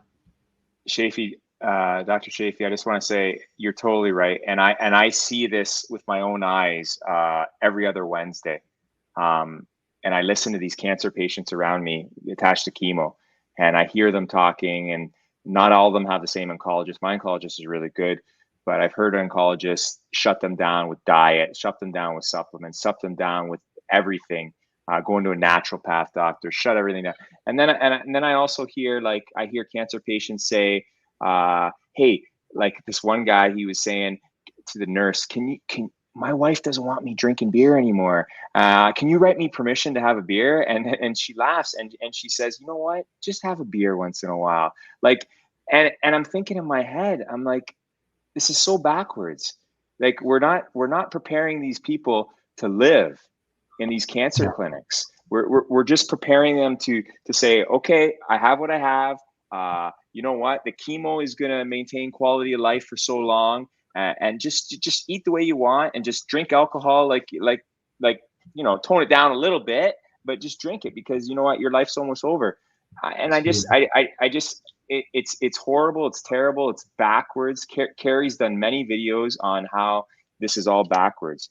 And yeah, you totally covered it there, Dr. Chaffee, talking about that. Hey guys, I don't know, Kerry, like you guys got to teach me this StreamYard and this YouTube channel, because I'm looking at my YouTube. I got questions coming in. I don't know if I'm seeing all the questions. I just want to apologize to my subscribers that are like, I don't think I'm, you know, I'll try to write them down afterwards, and then when I go back on with Chaffee at a later date, I can maybe answer some of them.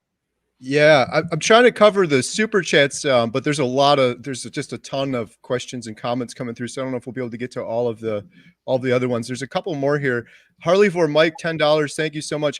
Huge shout out, Dwight Garlow. So generous, so awesome. Gifted 10 Homestead Hall memberships. Dwight, you're the man. I'm so glad I got to get out there and meet you. That's very generous. I don't even know how Dwight's my best friend. You got to teach me how to do that, Dwight. I don't even know. I don't even know how to. Like, he gave a gift on YouTube. I don't even know what that's about. Right. I don't even know how to do that. How do you gift 10 memberships? I don't even know what that is. I was just Googling it myself. I'm like, how does this work? I think people can, if the next 10 people that sign up, they're good, I think. That's pretty cool. Thank you, Dwight. That's awesome. Dr. Chaffee, I just gotta say this real quick. Jeff, that dinner, this was carnivore heaven. Dwight had us over to his house and he's like, oh, I'll have a little carnivore dinner. He had like, I don't know, 8 or 9 crock pots full of there was like bison meatballs, and there was sausage, and there was chicken, and there was ribeyes. It was amazing. Carnivore heaven. Thanks again, Dwight. Appreciate it. Susan E, $10. She said, question, Jeff, did you look into the Nano knife? Yes, this is Susan from Ohio, I think, right? Kerry, that was on Carnivore Today that night. Yes. That was last week. Thank you, Susan. The Nano knife, and you know, I think I addressed it. I thought right away it had to do with some type of surgery, but it doesn't. I think we looked into it, Kerry, and it had to do with some type of like parasite medicine that you kind of hit it with, like pressure pulse. I don't know if that's much related to like somewhat like Dawn's or Dr. Chaffee. Can you help me with that one? I looked it up, but I just couldn't find too much research on humans doing it, if I'm talking about the right thing here. I'm not sure about the Nano knife thing. I do know that there are antiparasitics that can interrupt glutamine metabolism as well, like things like fenbendazole or mebendazole and things like that. And that's something that people have used off-label, and not generally not with doctor guidance and support, because it's not something that's been sort of studied and tested. So it's not really something that you are going to get a doctor to prescribe you, but it is something that some people use for that mechanism. It's just purely going off mechanistic data. So it's just like this can interrupt glutamine metabolism. So that's sort of the idea of the press pulse treatment modality that Siegfried uses in his lab works, is trying to get more human trials going. The press is a constant pressure of ketogenic metabolic therapy, the ketogenic diet, calorie restricted ketogenic diet, with keeping the GKI below 2 or 1 if possible, and then a pulse every now and then. You hit it with Dawn, or you hit it with fenbendazole or mebendazole, and it just sort of interrupts that glutamine. You use fasting, all these sorts of things. So intermittent, you hit it a little harder, and then you're sort of trying to knock it back until it finally goes away, hopefully.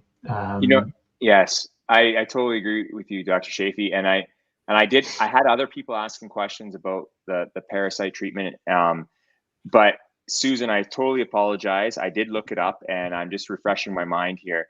The Nano knife, it's known as a form of focal treatment for cancer, mostly of the prostate, but it uses high intensity focal ultrasound, which focuses ultrasound waves on parts of the prostate to heat these areas to kill the cancer cells. So I did look it up, and I'm trying to kind of compare it to, hyperthermia, which I'm currently doing with my naturopath doctor to heat up not only the chemo cells, but to radioactive waves that you focus in on the cancer cells. That's kind of what hypothermia is. So I'm learning about the Nano knife. Susan, if you want to maybe somehow contact me, we can talk later, and maybe you can fill me in a little bit more if your experience on the Nano knife. I think that would help. Hey, Kerry? Sounds good. Yep. All right. Dr. Chaffee, I just had a question. In terms of fasting, so Jeff is starting his 8-day fast. A while back, I decided to go along and do Jeff's 5-day fast the same time he did. And I felt amazing. And I've done multiple fasts. This wasn't just jumping right into it. I did a 5-day fast years ago when I was doing keto, and it was very difficult. This time doing it on Carnivore, it was a lot easier for me, and I felt incredible. And one of the realizations I had was, it's like, I feel like I do so well on Carnivore because ancestrally, this is the way we've eaten. And if I think back, probably ancestors would have went and hunted and killed a big animal and then feasted, ate a whole bunch of food, and they probably wouldn't have eaten for 4 or 5 days, or who knows how long until they could find another animal. When I did this with Jeff before, though, some people were like, this is dumb. You shouldn't be doing this. It's not good for you.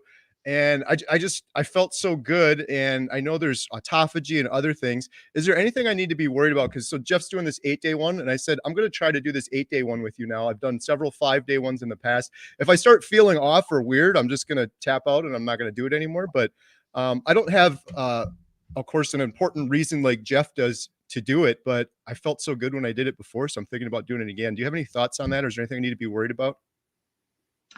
I don't think it's necessarily anything to worry about when you're on a carnivore diet. You're in the metabolic state. You're going to be in any way when you're fasting, and so it just sort of slips right in. Your body can it can mobilize energy appropriately. Your brain can see the leptin, which is and the amount of fat that your body has. So it's like, okay, we're not dying, we're not starving. I don't think it's fasting is necessary when you're not having something like cancer or something like that, where you need to keep things in a very tight control, because you're in that metabolic state. And so, but there are people that like fasting, like David Sinclair and others, that think that that's really good. But David Sinclair also eats carbs, and he keeps talking about how you need to keep your insulin down. You want to have these periods where your insulin's low, and that's when you go through autophagy. Okay, don't eat carbs, and you'll always be there. So the majority of the benefit that you get from the mitophagy side of things just comes when your insulin is lower, and you're in that metabolic state. So I don't see anything wrong with it if people want to do that. And certainly I think it can be advantageous if you have cancer and you want to keep your GKI down or interrupt glutamine metabolism and things like that. I don't think there's anything dangerous for you though, Kerry, because you just, you have proper nutrition now. So it's not like you're emaciated and starving. And you're going to be refeeding and getting more food at the end of it. So you'll make up for whatever that is. So, if people want to do this sort of in support of a friend or just because, I think it's fine. You just have to eat enough on either end of it. I think the majority of benefit you get is just from eating properly. A lot of the benefit comes from just not eating things that are bad for you, and you're just eliminating that out of your diet. Got it. Appreciate it. Yeah, that's the concern a lot of people had. They're like, you're so skinny already. And after I lost about 2 pounds and I gained it right back. And I don't feel like I lost any muscle or anything. I felt great. And the incredible thing with Jeff, he didn't mention before, Jeff, you've done this, what, 30 times or so?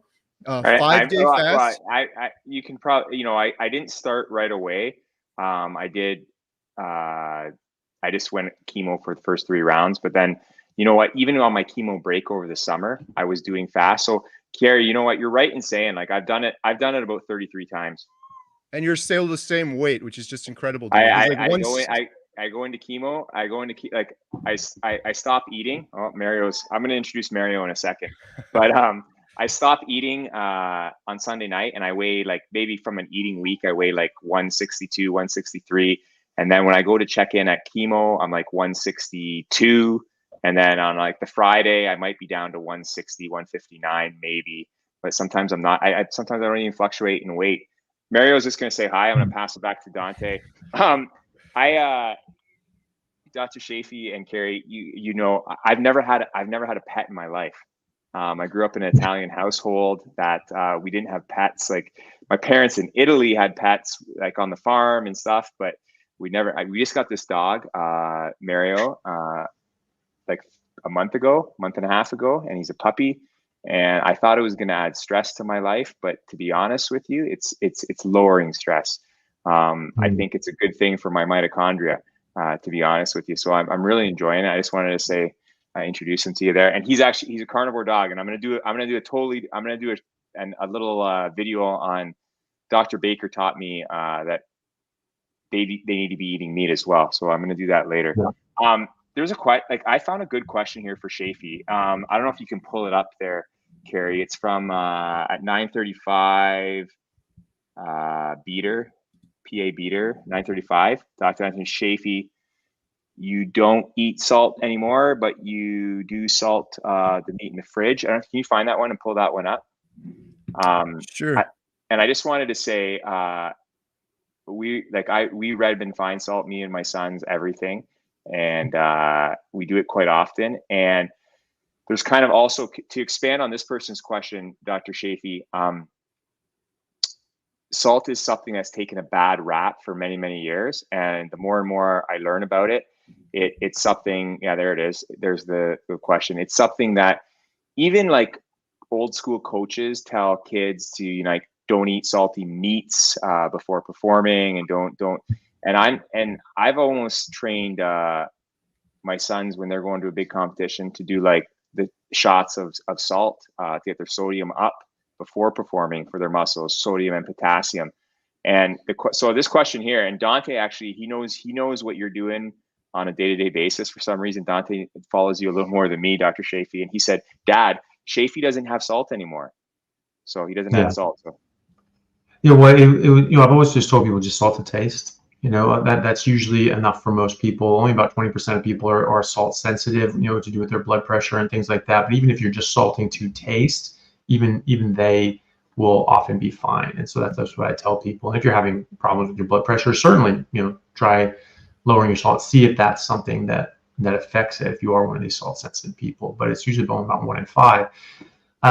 So for me, just doing that, following my own advice, I just salted to taste. And so I would salt the meat in the fridge, put it on a drying rack, let the salt soak in, tastes 1,000 times better. When you do that, especially leave it in the refrigerator overnight or for a few days, it's really, really good. And I've just over the years just naturally used a bit less salt and a bit less salt and a bit less salt. And so still salting to taste, that's gone down and down and down until eventually I was just eating meat and I didn't put any salt on it. And thought like that actually tastes exactly the way I want it to. And so I've just naturally stopped. So I haven't really salted meat myself in, I think, about 6 months now. I don't salt my meat in the fridge now. So I just put it in. I still cut it up. I still put it on racks, but I just let it dry without the salt. I will still have salt that comes in. Like if I go to a restaurant or something like that with people, I mean, they often put salt on things. And it might be other people, like even Elle, my girlfriend, she mostly doesn't put salt on things, and sometimes she does. And so if she were to put something on, then I would have that. But I don't add any salt. There's theories behind that when we switched to agriculture, that's when we started needing more mineral salt. But because we weren't getting what we needed from meat, and that's when we started going to like these salt mines and extracting salt from seawater and things like that. And that may be, I don't know the full history of salt. It's really interesting. There's a book just called Salt, and it's the history of the world told through the lens of salt. I mean, that's where salary comes from, is salt. It was the wrong word for salt. You weren't worth your salt. People were paid in salt, right? And so that was a very, very important commodity that was actually a currency as well. So, when that started, is I've been told was around agriculture, and that if you're not eating sort of an agrarian-based diet, that you don't necessarily need all of that. There are long-term carnivores, like they used to call it zero carb, so like zero carb health and zeroing in on health. A lot of these people have been doing this for like 20 years now, and the original teaching was like, you don't really need salt either, and so a lot of them don't. A lot of them don't use salt.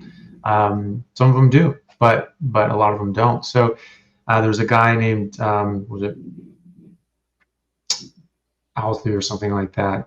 Anyway, he's nicknamed the Bear, and he was the sound coordinator or sound engineer for the Grateful Dead for like decades. And this guy had just been eating meat for like 50 years, and he died in like a car accident in his 70s, but he was super healthy at the time. And he was saying that, and so that's sort of he was a major influence in the sort of the zero carb groups early on, like 20 years ago. And he was saying that about salt, that you actually don't need it, you don't want it, all that sort of stuff. I will say that there are people that I've had, like Nate Klipfel, who's a power lifter, carnivore power lifter out of Nevada, and he started just breaking all these Nevada state records for the clean, no steroid group weightlifting circuits, that powerlifting circuits, that and he's just breaking his own records. Like every meet he goes to, he breaks his own records like every time. And he was saying that he would sometimes have like a spoonful of salt and like drink that down. He feels that can give him a bit of a boost when he's doing like a big, heavy, one-off lift.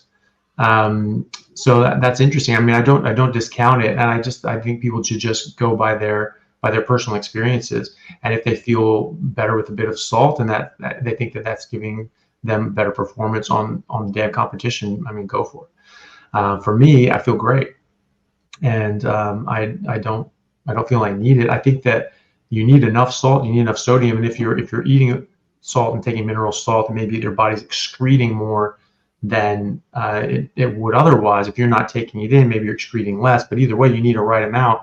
And so if your body can maintain the right amount for what you're doing, then then that's fine. If you need a bit of salt added in at the time to get you into that optimal zone, go for it. So I'm happy with people just eating salt to taste, and if they find that having a bit of salt and that helps their performance, like Nate found, then I think you should definitely do that. And I might play around with that if I ever rehab my knee enough that it doesn't swell up every time I try to run. I get to go back to playing rugby. It might be something I might try out, but at the moment I feel great just with no salt. Great. No Insanity Renee, $20. Thank you so much. She said for all those signing the petition, you have to verify your email or we'll remove your name. Thanks for the heads up there. Appreciate it. $5 super sticker. Thank you so much. Random. Appreciate it.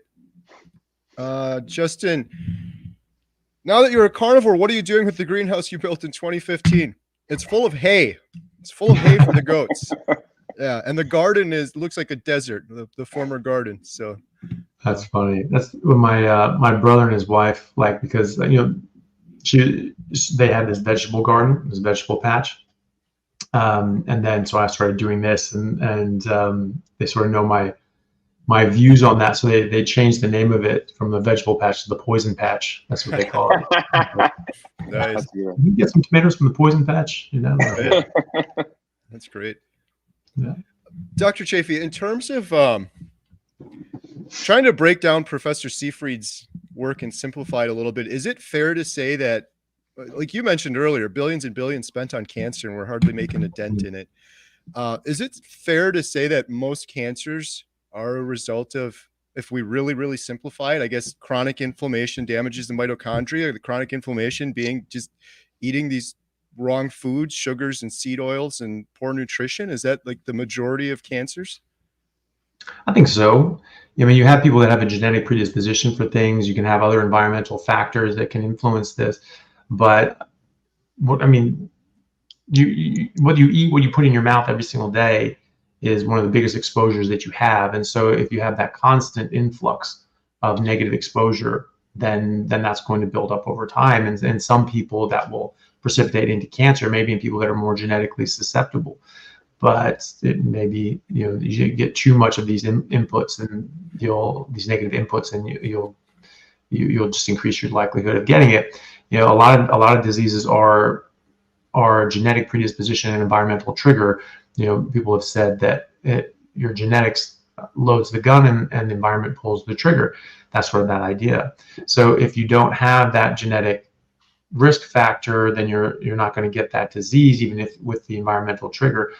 Some things are going to be more environmentally based. Maybe you just you're smoking, you're exposed to radiation, all these sorts of things. This is just going to be something that is an independent risk factor for developing disorders, dysfunction, and disease. So I think that in large part, cancer can be prevented if people are eating a natural diet, just like animals in the wild who, obviously we don't test every animal in the wild because they're in the wild, but it's exceedingly rare to find an animal in the wild or an animal eating its natural diet in captivity that develops cancer. And, and that's the thing too, that, I was doing that debate with this vegan guy who just nitpicks the littlest things and ignores 98% or tries to dismiss 98% of study or research and information. Just say, oh, well, what about this little thing here? It's just like, whatever that is, doesn't discount the rest of this sort of thing.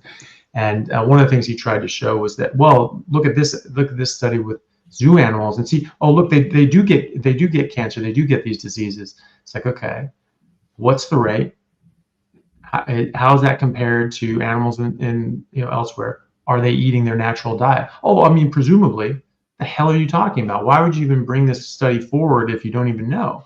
The point is that animals like humans, like gorillas, like zebras, when eating a natural diet, should have a much lower rates of disease. And you're saying, oh, there's a rate of disease. Okay, well, is that higher or lower than when they're eating kibble and grain and nonsense like that? I don't know. Like, well, why'd you bring it forward? Like, what are you trying to prove? Are they eating their natural diet? Oh, I guess. Like, okay, no. Like, you have to know that. So, and then compare that. Okay, are they eating their natural diet? And does that get worse when they're not eating their natural diet? So, bring a useful study next time. But, and he was saying that, like, and look at the carnivores actually had higher rates of cancer. And it's just like, okay, well, those carnivores are going to be more susceptible to plant toxins that are going to damage their mitochondria and damage their metabolism than the herbivores would be. So if they're being fed, kibble and dog food, because they're being cheap and trying to save money, then of course they're going to be more likely to get diseases like cancer because they're more susceptible to these plant toxins because they're really not designed for it. So, it really what he did was prove my point. But, I think that this is shown again and again and again. You have native populations of humans that are eating a natural human diet, just largely meat-based, if not exclusively meat-based most of the year. And then they start getting incorporated into Western society, start eating more Western foods. It's usually called diseases of the West. And because only Western people were getting these diseases, and the natives, like Native Americans, Native Australians, weren't. And now they're more prevalent in those native populations, because while Europeans and other populations have had exposure to agriculture for 10,000 years, and law of biology is that of adaptation, you adapt to stress or you die out. And so our ancestors who survived were the ones who were able to adapt and get a bit more defenses against plant toxins. Native Americans and Native Australians have not had that. They've only had couple hundred years at most that they've had exposure to these plant toxins. And so their rates of disease are much higher. I was told when I first came to Australia that when you're seeing an Aboriginal patient, a Native Australian patient, that you have to take them as 20 years older than they are. So whatever their age is on their sticker, you add 20 years to that, because that's just, those are the diseases they're getting. They age much faster, and just because you consider them elderly at 40, right? If they go, well, no, we only really see this in elderly populations. They're elderly in their 30s and 40s, and that's what you have to assume, because you'll miss things. If you're just sort of, that doesn't happen in 30-year-olds. That's really unlikely. Okay, what about a 60-year-old? Yeah, that's exactly what that would look like. Okay, consider them 60. And so, they're breaking down faster. They're getting damaged more quickly. And that's, I think, a direct result of their food that they're eating. I mean, I think it was Magic Pill. I don't know if you guys have seen that, but I think they took a lot of these Native Australians. And anyway, there was a documentary where they did this. And they took these people that were overweight and sick and diabetes, horrible blood markers, and said, you guys aren't supposed to be eating this stuff. Let's go back to eating the animals you hunt in the bush, and iguanas and kangaroos and things like that. And wouldn't you know, they go back on that diet, and their weight drops off, their diabetes reverses, and all their blood markers improve. That's pretty straightforward, right? That's an experimental piece of evidence that you did an experimental intervention, and things got better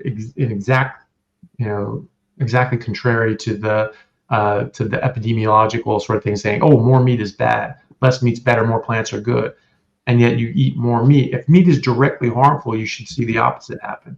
They don't eat any plants, and those are the only things that are on earth that are good for us.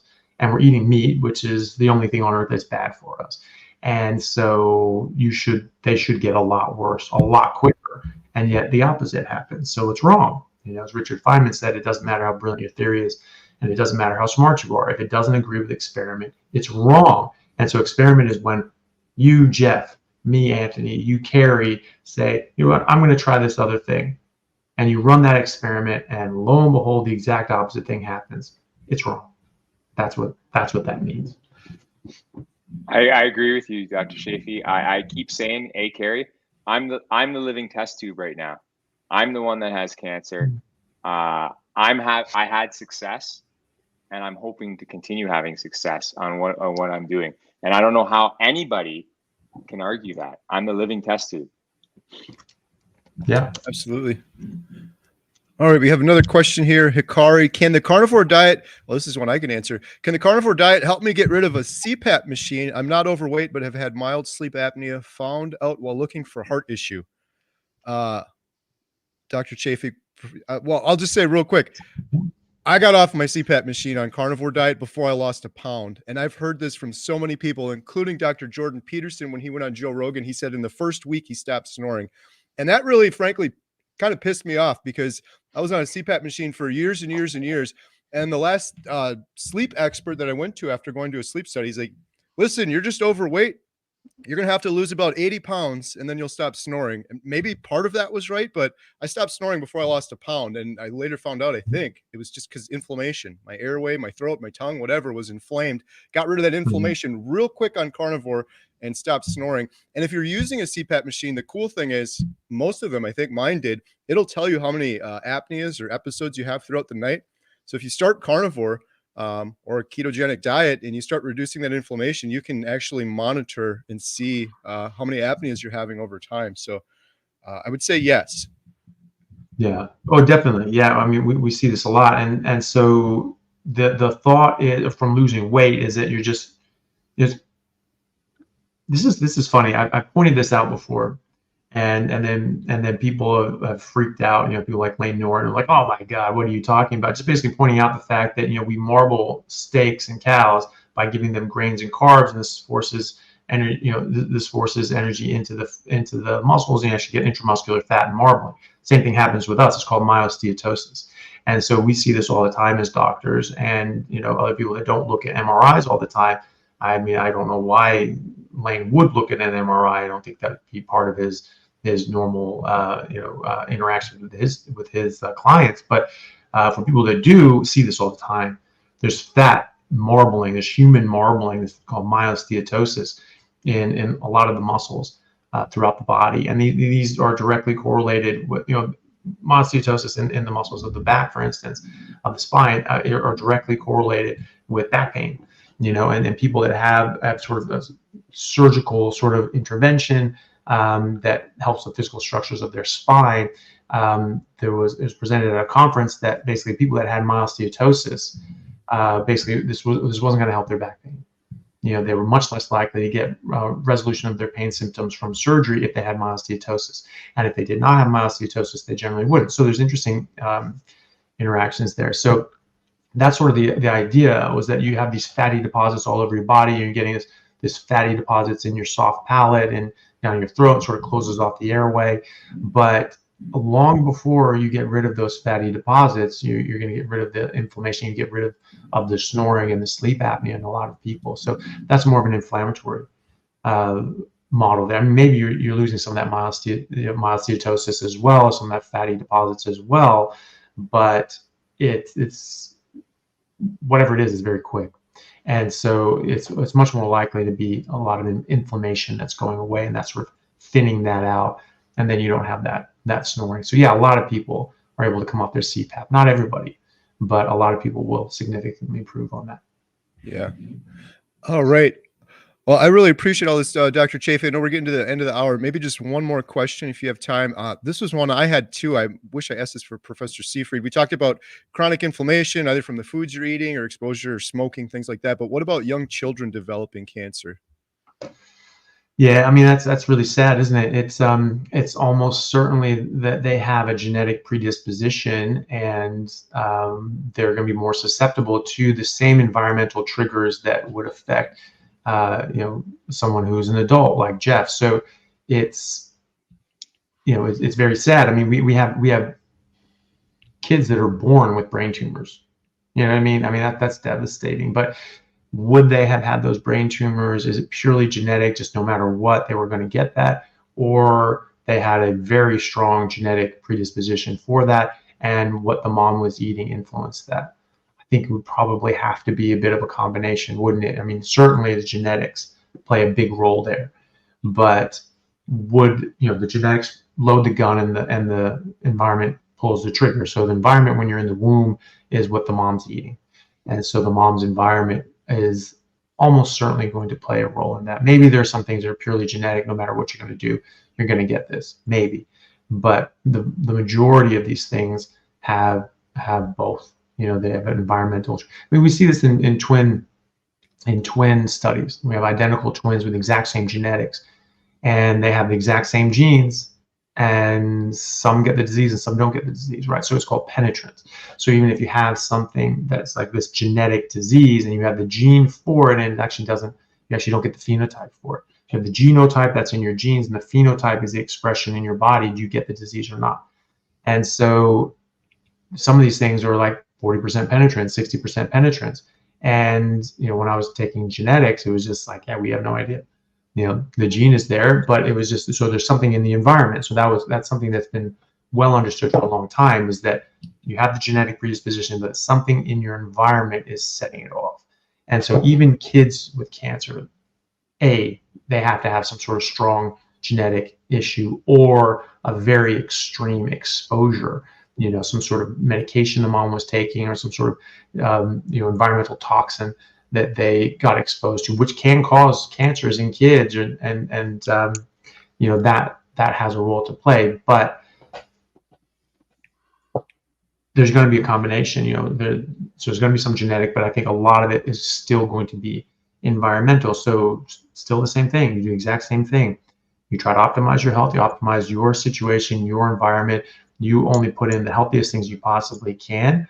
I believe that that's just what we evolved on, what we've been eating for the last 3-4 million years, and nearly exclusively for the last 2 million years, which is just high-fat meat, and try to expose yourself to as few chemicals as possible. I think it was something like 1 million different chemicals have gone under patent and been discovered and started being used for health, the beauty industry, and soaps and shampoos and scents and things, like 1 million different things. So these are chemicals that really didn't exist before. Now we're exposing ourselves to.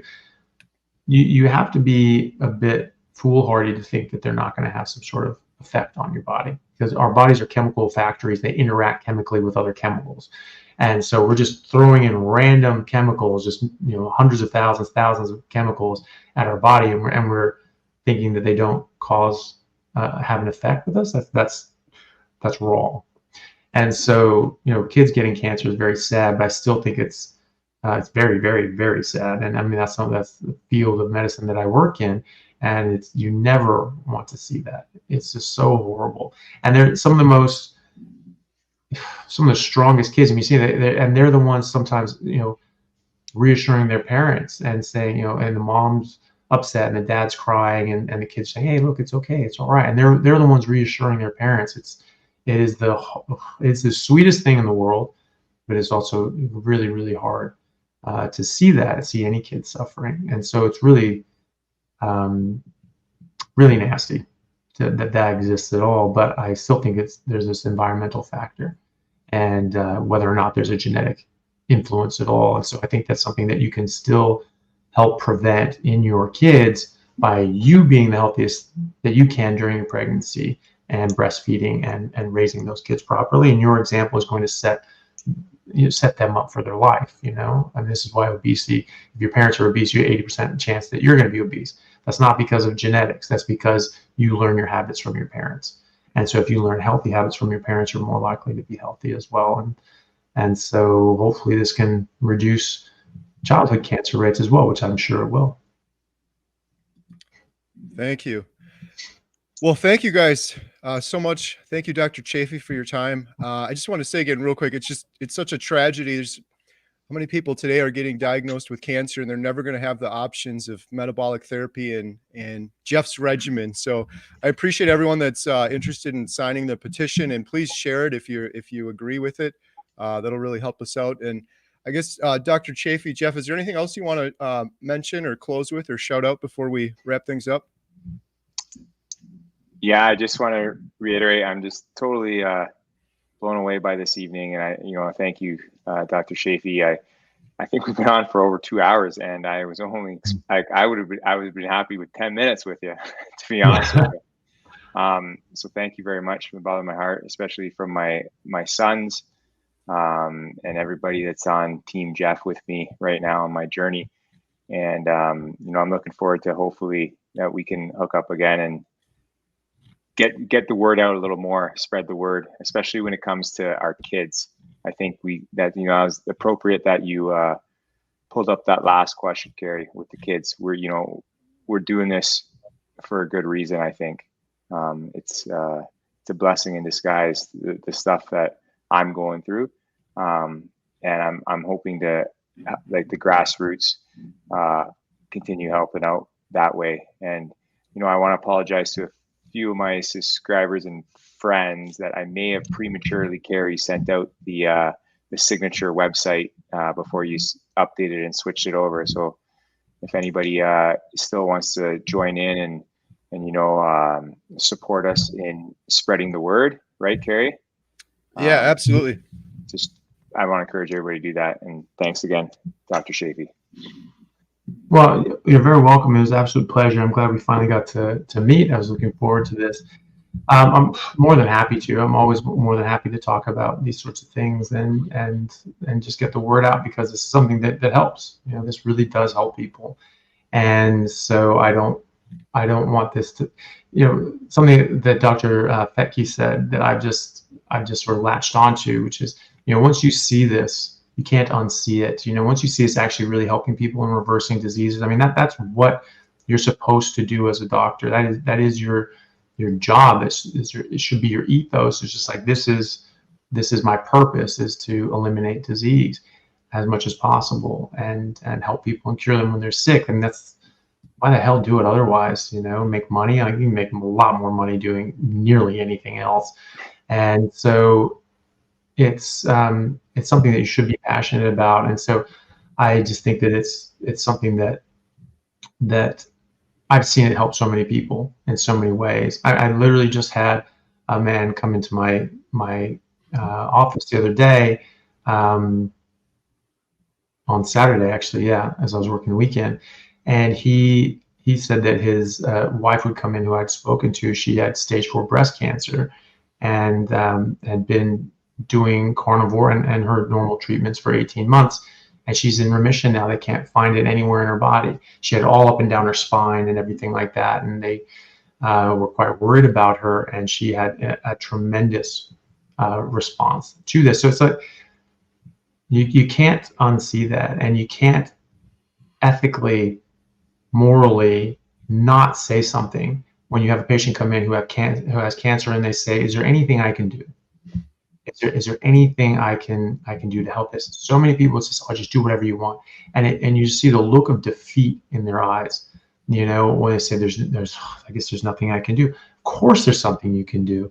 Just being your healthiest self is going to help you weather this. It's going to help your body fight this off. It's going to make you healthier so that you can last longer through the chemo and radiation, which that can kill people. And so the healthier you are, the better able you will be to weather this storm. And, you know, so whether or not this actually directly helps the cancer or not, you will be healthier. So of course there's something you can do. I think I get it. They're just trying to just do whatever you want. Just enjoy yourself. You know, they're looking like that guy, like, "Oh, my wife doesn't want me to have a beer. I'll just have a beer if you want it." You know, just basically trying to just say, you know, give them a pass to do things that they want to do. But a lot of these people are not asking for a free pass to go and destroy themselves. They're asking, "Can I do something? Is there anything I can do?" No, there's nothing you can do. It's hopeless. That's what they hear. You know, that may not be what the doctor means, but that is what they hear. And that's not right. And so I've seen this help so many people. I've seen this help a lot of people with cancer. I've seen the studies on cancer, and this helps people. And so you can't unsee that. And so I can't in good conscience not recommend this and not try to put this out there to people so that they can get healthy. And I don't want anyone to make another dollar off of cancer and suffering. I just don't, you know, especially if it's something that can be prevented. There are treatments out there that help. There are surgeries that help, but there are other things that can help as well. And there are things that you can do that can help prevent it. And so, like, why the hell wouldn't you? Why wouldn't you get that out there? So that's what I want to do. And so I'm always happy to talk about that and get the word out. Appreciate it. Hey, do we have time for just a quick speed round now? 2 more super chats just came in real quick. Sure. Okay, we'll go real quick. This is Sandra. Thank you so much. So generous. $100. She says, "Jeff, my brother had his last baby while he had cancer. She was a gift from God because they weren't planning on that last baby, but God had a different plan. So I do believe your doggy has a place in your life for your cancer and the rest of your life." That is from Sandra. One hope for all. Thank you. Thanks a lot, Sandra. One hope for all. And I agree with you. Certain things come into your life for a reason, and you know, I kind of, you know, I want to thank my wife for that one, because she's been begging me to get a dog in this household. So thank you, everybody. Awesome. And then one last one. Carnivore today, our friend Adam. Adam came out to film with Jeff and myself. $20. Dr. Chaffee, what are your thoughts on drinking coffee on the carnivore diet? I'm quitting for a second time, and we'll keep it gone for good this time. Yeah, I Well, I personally feel much better without coffee. I have tried both. I wasn't a big coffee drinker before anyway, but when I sort of got rid of all this stuff and I was, back working out and went back to playing rugby and did my absolutely ridiculous, stupid 32 sets of like heavy squats just because I couldn't get sore. I'm like, why the hell is that happening? Maybe I'm not working hard enough. And so I definitely worked hard enough and I still didn't get sore. So I ended up drinking coffee sort of 2 days after that. So I did my super heavy leg day. The next day I did a big hike up a mountain for 3 hours. And then because I was feeling so good, I went to rugby practice that night and was at a dead sprint. Still wasn't sore. Wasn't sore the next day, wasn't sore 2 days after that. And then I went and got coffee with a friend and said, okay, what does coffee do? Can I have coffee? Is that something that's going to react to me? Had 1 cup of black coffee, and within 20 minutes, my back and my legs started stiffening up and getting sore. And I actually feel it getting worse in real time. It was really strange. And then I was sore for 2 days after that. Not as sore as I should have been with the amount of work that I did, but I was still sore and I didn't like that. So I know that it affects me. We do know objectively there are tannins and phytic acid and oxalates and all these other sorts of lectins and different sort of saponins, all these sorts of different toxins in there. So we know that they are in there. We know that objectively. And so for the exact same reason that I don't eat broccoli, I avoid coffee as well. And, coffee bean is a seed. The seed is the plant's baby. And that's where you generally find the highest concentration of toxins, which is why you have to roast it. So you have to cook it, denature it, do these things to it to try to detoxify that a bit. If people want to drink coffee, go ahead. I mean, I don't think that anybody has to do. You have to do it this way. I just try to say, look, I think this is the best way. This is sort of the base, and you just sort of adjust from there. If you want to have some coffee, go ahead and have some coffee. I don't for that reason, because there are things in there, and I'm avoiding these other things because of those toxins that are in that plant. And so there's toxins in coffee, so I avoid the coffee. And I know that for me, subjectively, I feel different when I drink the coffee, and I feel better without the coffee. So that's me. That's what I've chosen to do. But a lot of people have found that they feel better coming off the coffee as well, that they have better energy. They don't have a rise and then a crash. They feel really good throughout the day. They have more consistent energy throughout the day. They sleep better at night, which is really good. And they do have less inflammation. And so a lot of people say, like, well, I don't get the no soreness like Dr. Chaffee does. Still get a bit, but it's a lot better. And I always ask them, do you drink coffee? I guess I do. Like, well, that's probably why, And so that's it. Everyone needs to do what's right for them. I don't care if people smoke or drink coffee or whatever. I just want them to understand that there can be a way that they can optimize their health. If they don't want to do that, that's completely up to them. But caffeine is addictive. It's a drug. So I like getting away from those things in general. But it's also a neurotoxin. It was designed to fry the brains of insects eating them. And so, is that something you really want in your life? I know people that have put their epilepsy into remission by going on a carnivore diet. Then they had some caffeine and bang, had a seizure, right? So that may negatively affect your brain chemistry in certain ways. But like any drug, you can get over it. It usually takes about 2 weeks of that chemical dependency. So you sort of have that light at the end of the tunnel. Like I can make it 2 weeks, and you maybe get headaches at first, but those usually go away in the first few days. Drink a lot of water, and those symptoms sort of go away. And then after 2 weeks, people tend not to have the cravings anymore, and they feel a lot better, and they tend to have better energy and better sleep. And so it can help in a lot of ways. And so a lot of people that I've spoken to have found that they feel a lot better without coffee. Last one, I promise. This was just a comment. Jake Davidson, my cousin ended his life without hope because of stage 4 liver cancer diagnosis. Just a month before I started carnivore, I wish I could go back and tell him. I'm so sorry to hear that. I'm sorry too, Jake. Yeah. No, that's really sad. But that just sort of shows you why you have to do this sort of stuff, because there are people that don't have hope, and they don't see any reason to keep going, because it's just, the only thing in front of me is suffering and then death. Okay, well, let's cut to the chase. Let's skip the suffering and then just go to death. That's more appealing for for some people, and that's really sad. So, I mean, this is why it's so important to get this out there and get, you know, Thomas Seyfried's work out there to people, because it's giving people hope. And not only is it giving them hope, it's giving them results, you know, because false hope is worse than no hope. But, you know, he gets results, and this helps people. It's help. I mean, you know, Jeff, you're living proof of this. You know, you have a so-called terminal disease that should have killed you months ago, and yet you're as healthy as you've ever been, right? And maybe more. And so, and hopefully your scan on next Monday is, you know, shows a lot of improvement, and that would be great. But either way, you know, you are doing much better than you were expected to, and you're not suffering and getting worse and degrading. You know, you are healthy and happy and enjoying your life, which is what any of us can hope for. Absolutely. Yeah.